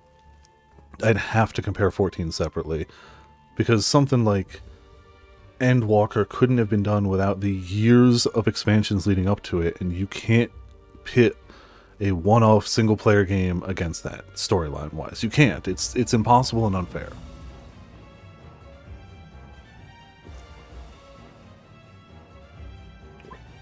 Okay, sorry. Throat was feeling kind of dry, needed a drink. Now we're good. Also, I tapped my camera, so I'll just move it back there. You are even more... That's an uncommon one, Ramen, but also cool. Hell yeah. 14, one of those guys that never skipped a cutscene. Hell yeah. Okay, I've never skipped an MSQ cutscene. I have definitely skipped cutscenes for some side content, but I have never skipped an MSQ cutscene, ever. There's definitely some side content where I'm just like, let me get to the content, let me go, let me go. I'm guilty of that, absolutely. 15... See, I get... Knowing you, Ramen, I get why you say 15. Because, like, the road trip story is unparalleled in any other, like, Final Fantasy game. And is honestly unparalleled in most other games, yeah. And you warmed up to the second half. Yeah, it's definitely something that's gotten better over time. I don't hate 15, but I wouldn't put it in, my top, 4. I think for me, it's 7, 9, 10, 10, 2... But I'm an odd one out for including 10-2 anywhere near the top of that list. Everyone's got that one game that, like, maybe not everyone else loves, but, you know, they do. Dragoon, and for me it's 10-2. We all know what my bottom game is. That's the one that is undisputed. Adventures Airships, no. I feel like that's the only one that is... Oh, hey, Regalia! Speaking of road trip, Haste... Whenever the Regalia attacks, reveal cards from the top of your library until you reveal a land card. Put that card into the battlefield tapped, and the rest on the bottom of your library in any order. Also, I have to blow my nose real quick. Everything's happening at once, of course. 1 second.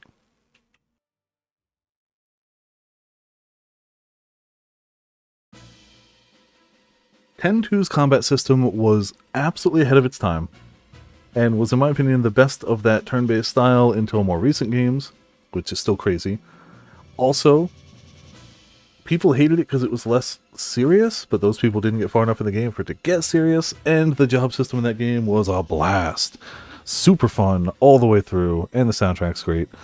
And it was just more 10 for me. But I get it. It's a different tone than 10, and people like 10 for its tone. It's the same way that, like, Legend of Korra is never going to be as popular as Avatar The Last Airbender because they're different. They're not the same. Hey, speaking of Buster Sword, we got one! Not foil, but hey. Alright. 3 mana equipment. Creature gets 3/2 when equipped. Whenever an equipped creature deals combat damage to a player, draw a card, then you may cast a spell from your hand with mana value less than or equal to that damage without paying its mana cost. Wow. That's alright for an equipment. That's kind of passable. And a foil Cactuar. A foil Swamp. And a Burb.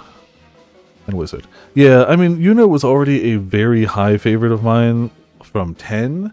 But, like, I also really liked Orin and Lulu a lot. And Riku, honestly. But 10-2 really cemented Yuna as like, no, Yuna's the best. Yuna's the best. Hard stop.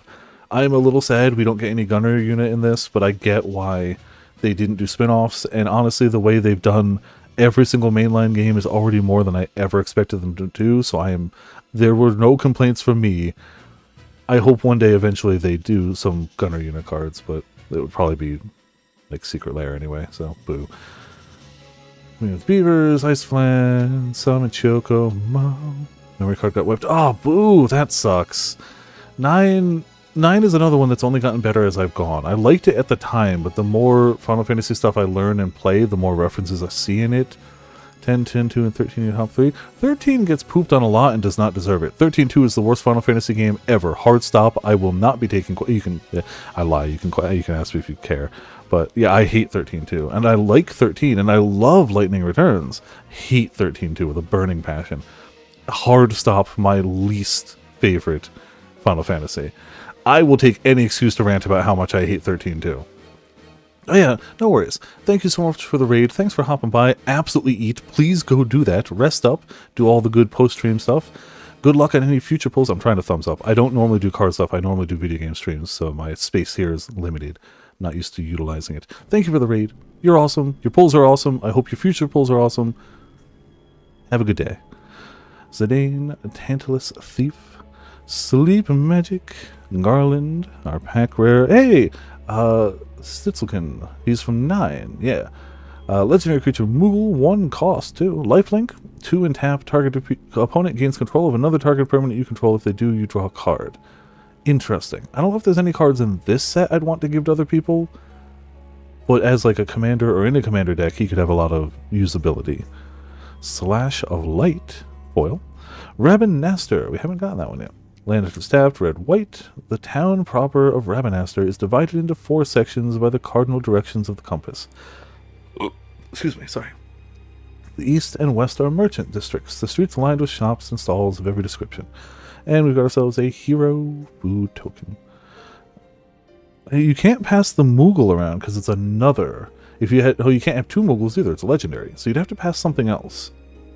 But there are cards that like will do bad things to people who own them, so they're worth passing around. And there's also commanders that do things based off of the number of permanents you own, but other people control.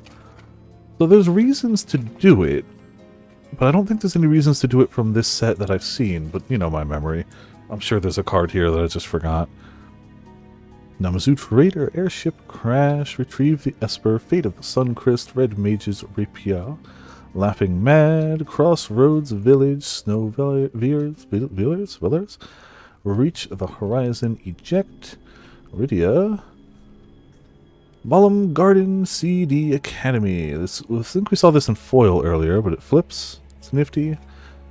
That's a rare. Zidane is our foil. We got a something back there. Baron Airship Kingdom and Sephiroth. Dope Sephiroth art card. Love it. Definitely love it. That was also our second third of this pack, so let's just get the bulk out of here so it doesn't go to be a mile high and I knock it down and cards go everywhere, you know. Stuff you gotta avoid. I think it was actually plus a pack, but that's fine.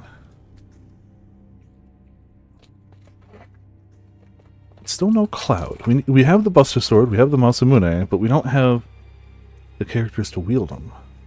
And still no Yuna. I'm actually surprised. Bard's Bow, Rook Turret, Aerith Rescue Mission, Light of Judgment, Sephiroth's Intervention, Crossroads Village, Monk Abyss, Sorceress, Schemes, Cactuar, Garnet Princess of Alexandria, X-Death Void War. Yeah, X-Death does flip, but I think I showed the flip earlier. If I didn't, there's Neo X-Death. Pretty sure I showed it, but definitely does flip. Astrologian's Planesphere is a rare equipment. Job select, so it gets the hero token. It equip creature is a wizard and its other types, and has whenever you cast a non-creature spell, and whenever you draw your third card each turn, put a one encounter on this creature. Interesting. Good for drawing cards and good for casting spells. Makes it big. Nifty. Mysidian Elder. Nice planes. And a hero / horror token. Give me a Yuna. We haven't pulled a single Yuna. I mean, I did buy all of the commander decks, so I'm gonna have some Yuna cards, but I'd like to pull some. Black Mage's Rod, Precious Wanderings, Queecorn Merchant / Old Light, Mysidian Elder, Loporrit Scout, Vein Stretcher, Iridia, Summoner, Zac Fair, Summon Esper Ramu, Hope. I hate this because I hate Hope, but I like this card. It's not great in this set, but lifelink, and at the beginning of your end step, each opponent mills X cards, where X is the amount of life you gained. I don't think I've encountered other cards that mill based off of life gain, and I think that's a really cool interaction, and I hate Hope. If we have the power to destroy Cocoon, then we have the power to save it. We also have... Oh, damn! Okay. No, think that was the best card in this box. Think that was the best card we opened today. Cool. Hey, alternate full art Sephiroth, how you doing?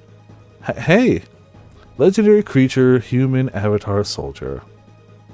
Whenever Sephiroth enters or attacks, you may sacrifice another creature. If you do, draw a card. Whenever another creature dies, target opponent loses 1 life and you gain 1 life. If this is the 4th time this ability has resolved this turn, transform Sephiroth. And you get to transform him into the full art, mother flippin' one-winged angel. Legendary creature, Angel Nightmare Avatar. Flying Supernova. As this creature transforms into Sephiroth, one-winged angel, you get an emblem with whenever a creature dies, target opponent loses 1 life and gain 1 life, so basically what happened before, but even if you kill him, it stays around. Whenever Sephiroth attacks, you may sacrifice any number of other creatures. If you do, draw that many cards. Hot damn. There's honestly probably others I should have throughout the day, but that one's going straight into sleeve. It's really good art. There's probably some others I should have popped in a sleeve, but like I tend to treat these with care. But this one I know it's to go straight into sleeve. That's definitely, like, without looking anything up, that's definitely the best card we've pulled today. $98 card. Okay, yeah, cool. Hoo boy. Unexpected requests. Insomnia Crown City, hero. However, it may be a very expensive card. I am keeping the first of every card from this set. I want a full set. Even if I should probably sell that card for money. Same with the Ristic Study. If I pull a Ristic, I'm keeping it. The first one. Second one, straight cash. Selling it quick. Hot damn. Alright, well that was definitely a big pull. Gigantoad. Stuck in Summoner Sanctum. You're not alone. Blazing Bomb. Fight on. Grand Pulse Ochu. Instant Raymond. Relentless XAM 092, Samurai's Katana, Restoration Magic, Side Quest Catch a Fish, Traveling Chocobo, the Bird Leader. You may look at the top card of your library at any time. You may play lands and bird spells from the top of your library. If a land or bird you control enters the battlefield, cause the triggered ability of permanent you control to trigger, that ability triggers an additional time. That's a lot of text, but you know how every single bird gets 1-0 for lands? That really means they get 2-0 for lands per land every time for every bird. Really strong. Good with birds. Who would have thought? Adventures in foil. Robin Noster. Royal City in foil. And a hero / treasure token. Yeah, so that's a... Well, there's our Sephiroth. I hope we get a Cloud, too. I hope we get a Yuna. I mean, if you could give me a Yuna. All art Yuna? I'm not going to complain about the Sephiroth. Sinner Reinforcements, Fat Chocobo, Sage's New List, Weapons Vendor, Haste Magic, Syncopate, Giant of Babel, very nice. Well, that's a new one for us, it's rare. Legendary Artifact Creature, Construct, Trample, Giant of Babel enters tapped and doesn't untap during your untap step, but whenever you cast a historic spell, untap Giant of Babel. Sagas and a bunch of other things are historic spells, I don't remember the others, I'd have to check it. We also got a Zac. Summon Esperamu. Elixir. Ooh, alt art summon Fenrir for an uncommon. We saw the Fenrir, but we didn't see the art. That's nice. Really nice. Hey, Tifa! I would love to open Tifa in a limited. Trample. Landfall. Whenever you land you control enters, double Tifa Lockhart's power to the end of turn.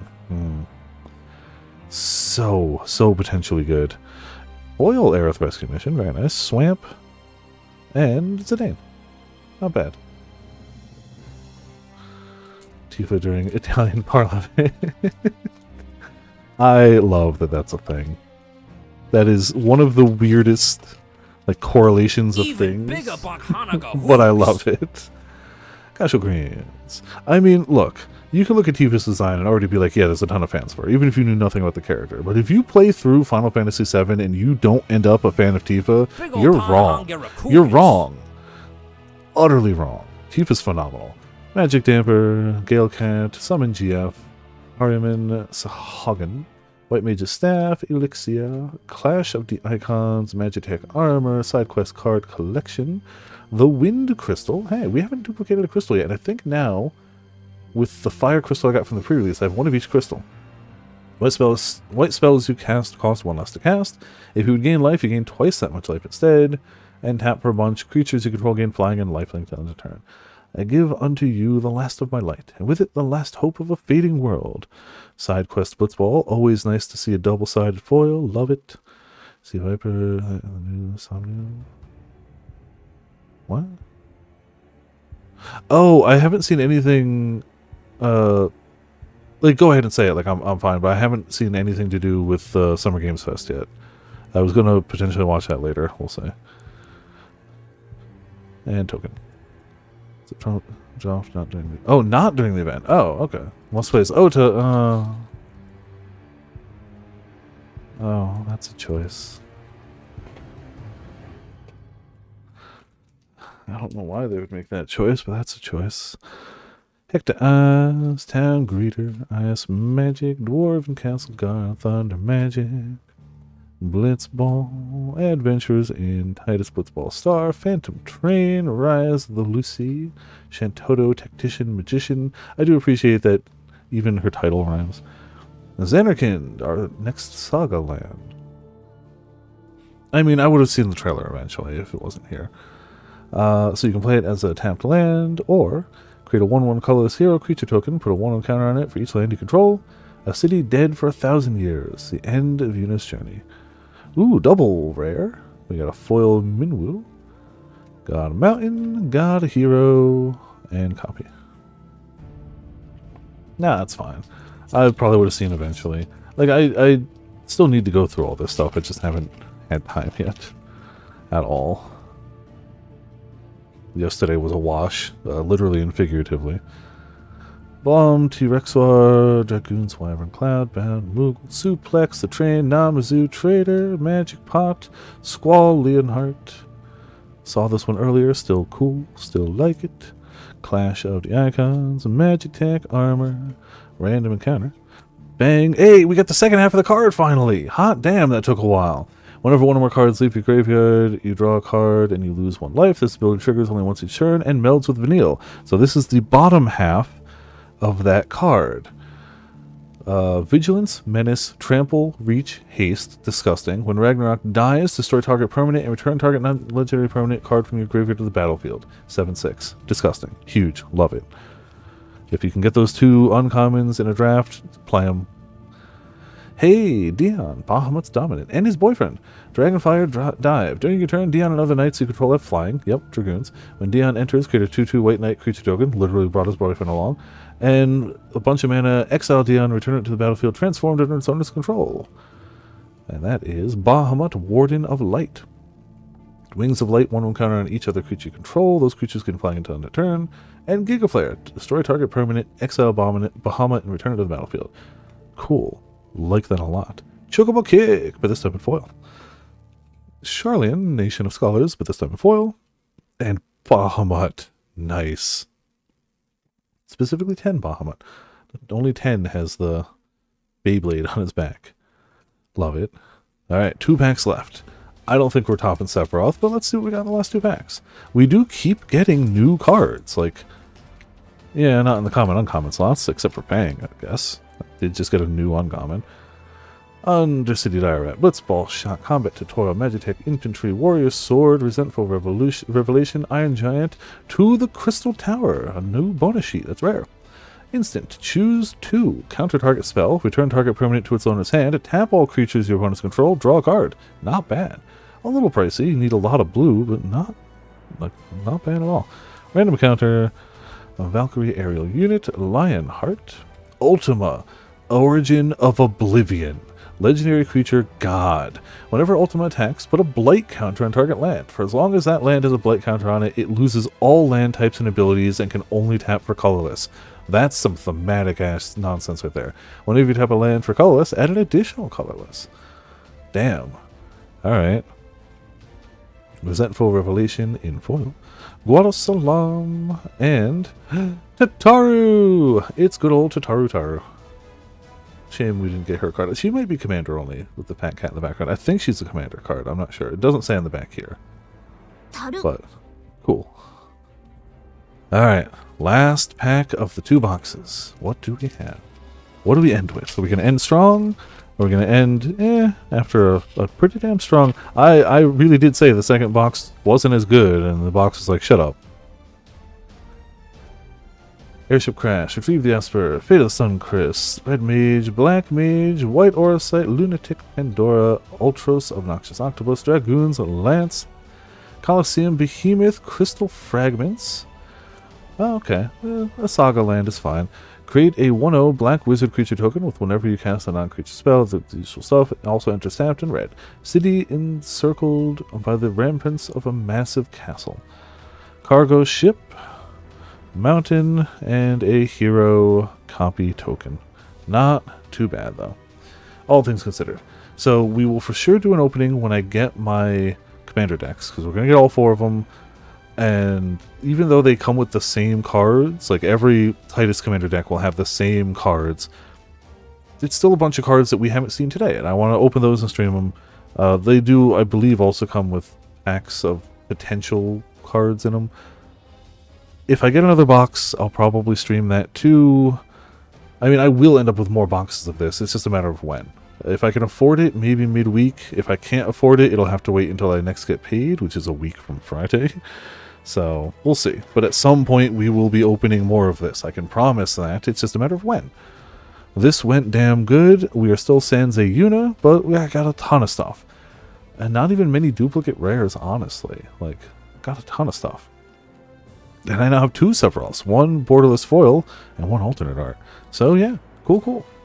The cards will be listed eventually. The cards will be sorted eventually. I'm going to be pulling aside ones for myself. Make sure to check out my shop at viperlandcards.tcgplayer.com. What is it? TCG? Oh, man, I can remember. The shop gets me, like, no fees. That's the reason. Doesn't really pay TCG Player. Oh, it's viperlandcards.tcgplayerpro.com. It'll be in the comment of the YouTube. This whole archive will be up on YouTube.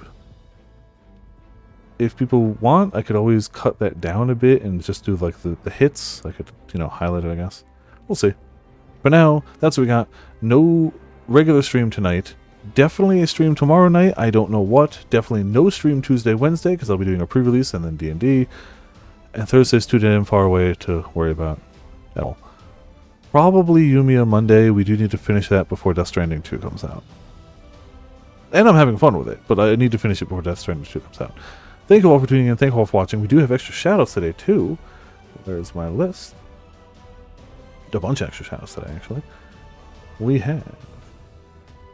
starting there. We have Sora dropping the resubscription in jail. We have Potts dropping the resubscription in jail. We have Fear dropping a resubscription in jail because Ramen just throws a lot of people into the same jail at the same day.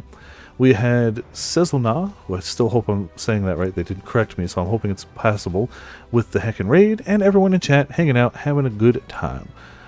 Thank you all for tuning in. Thank you all for watching. This has been Viper for Viperland, and I'll see you all next time.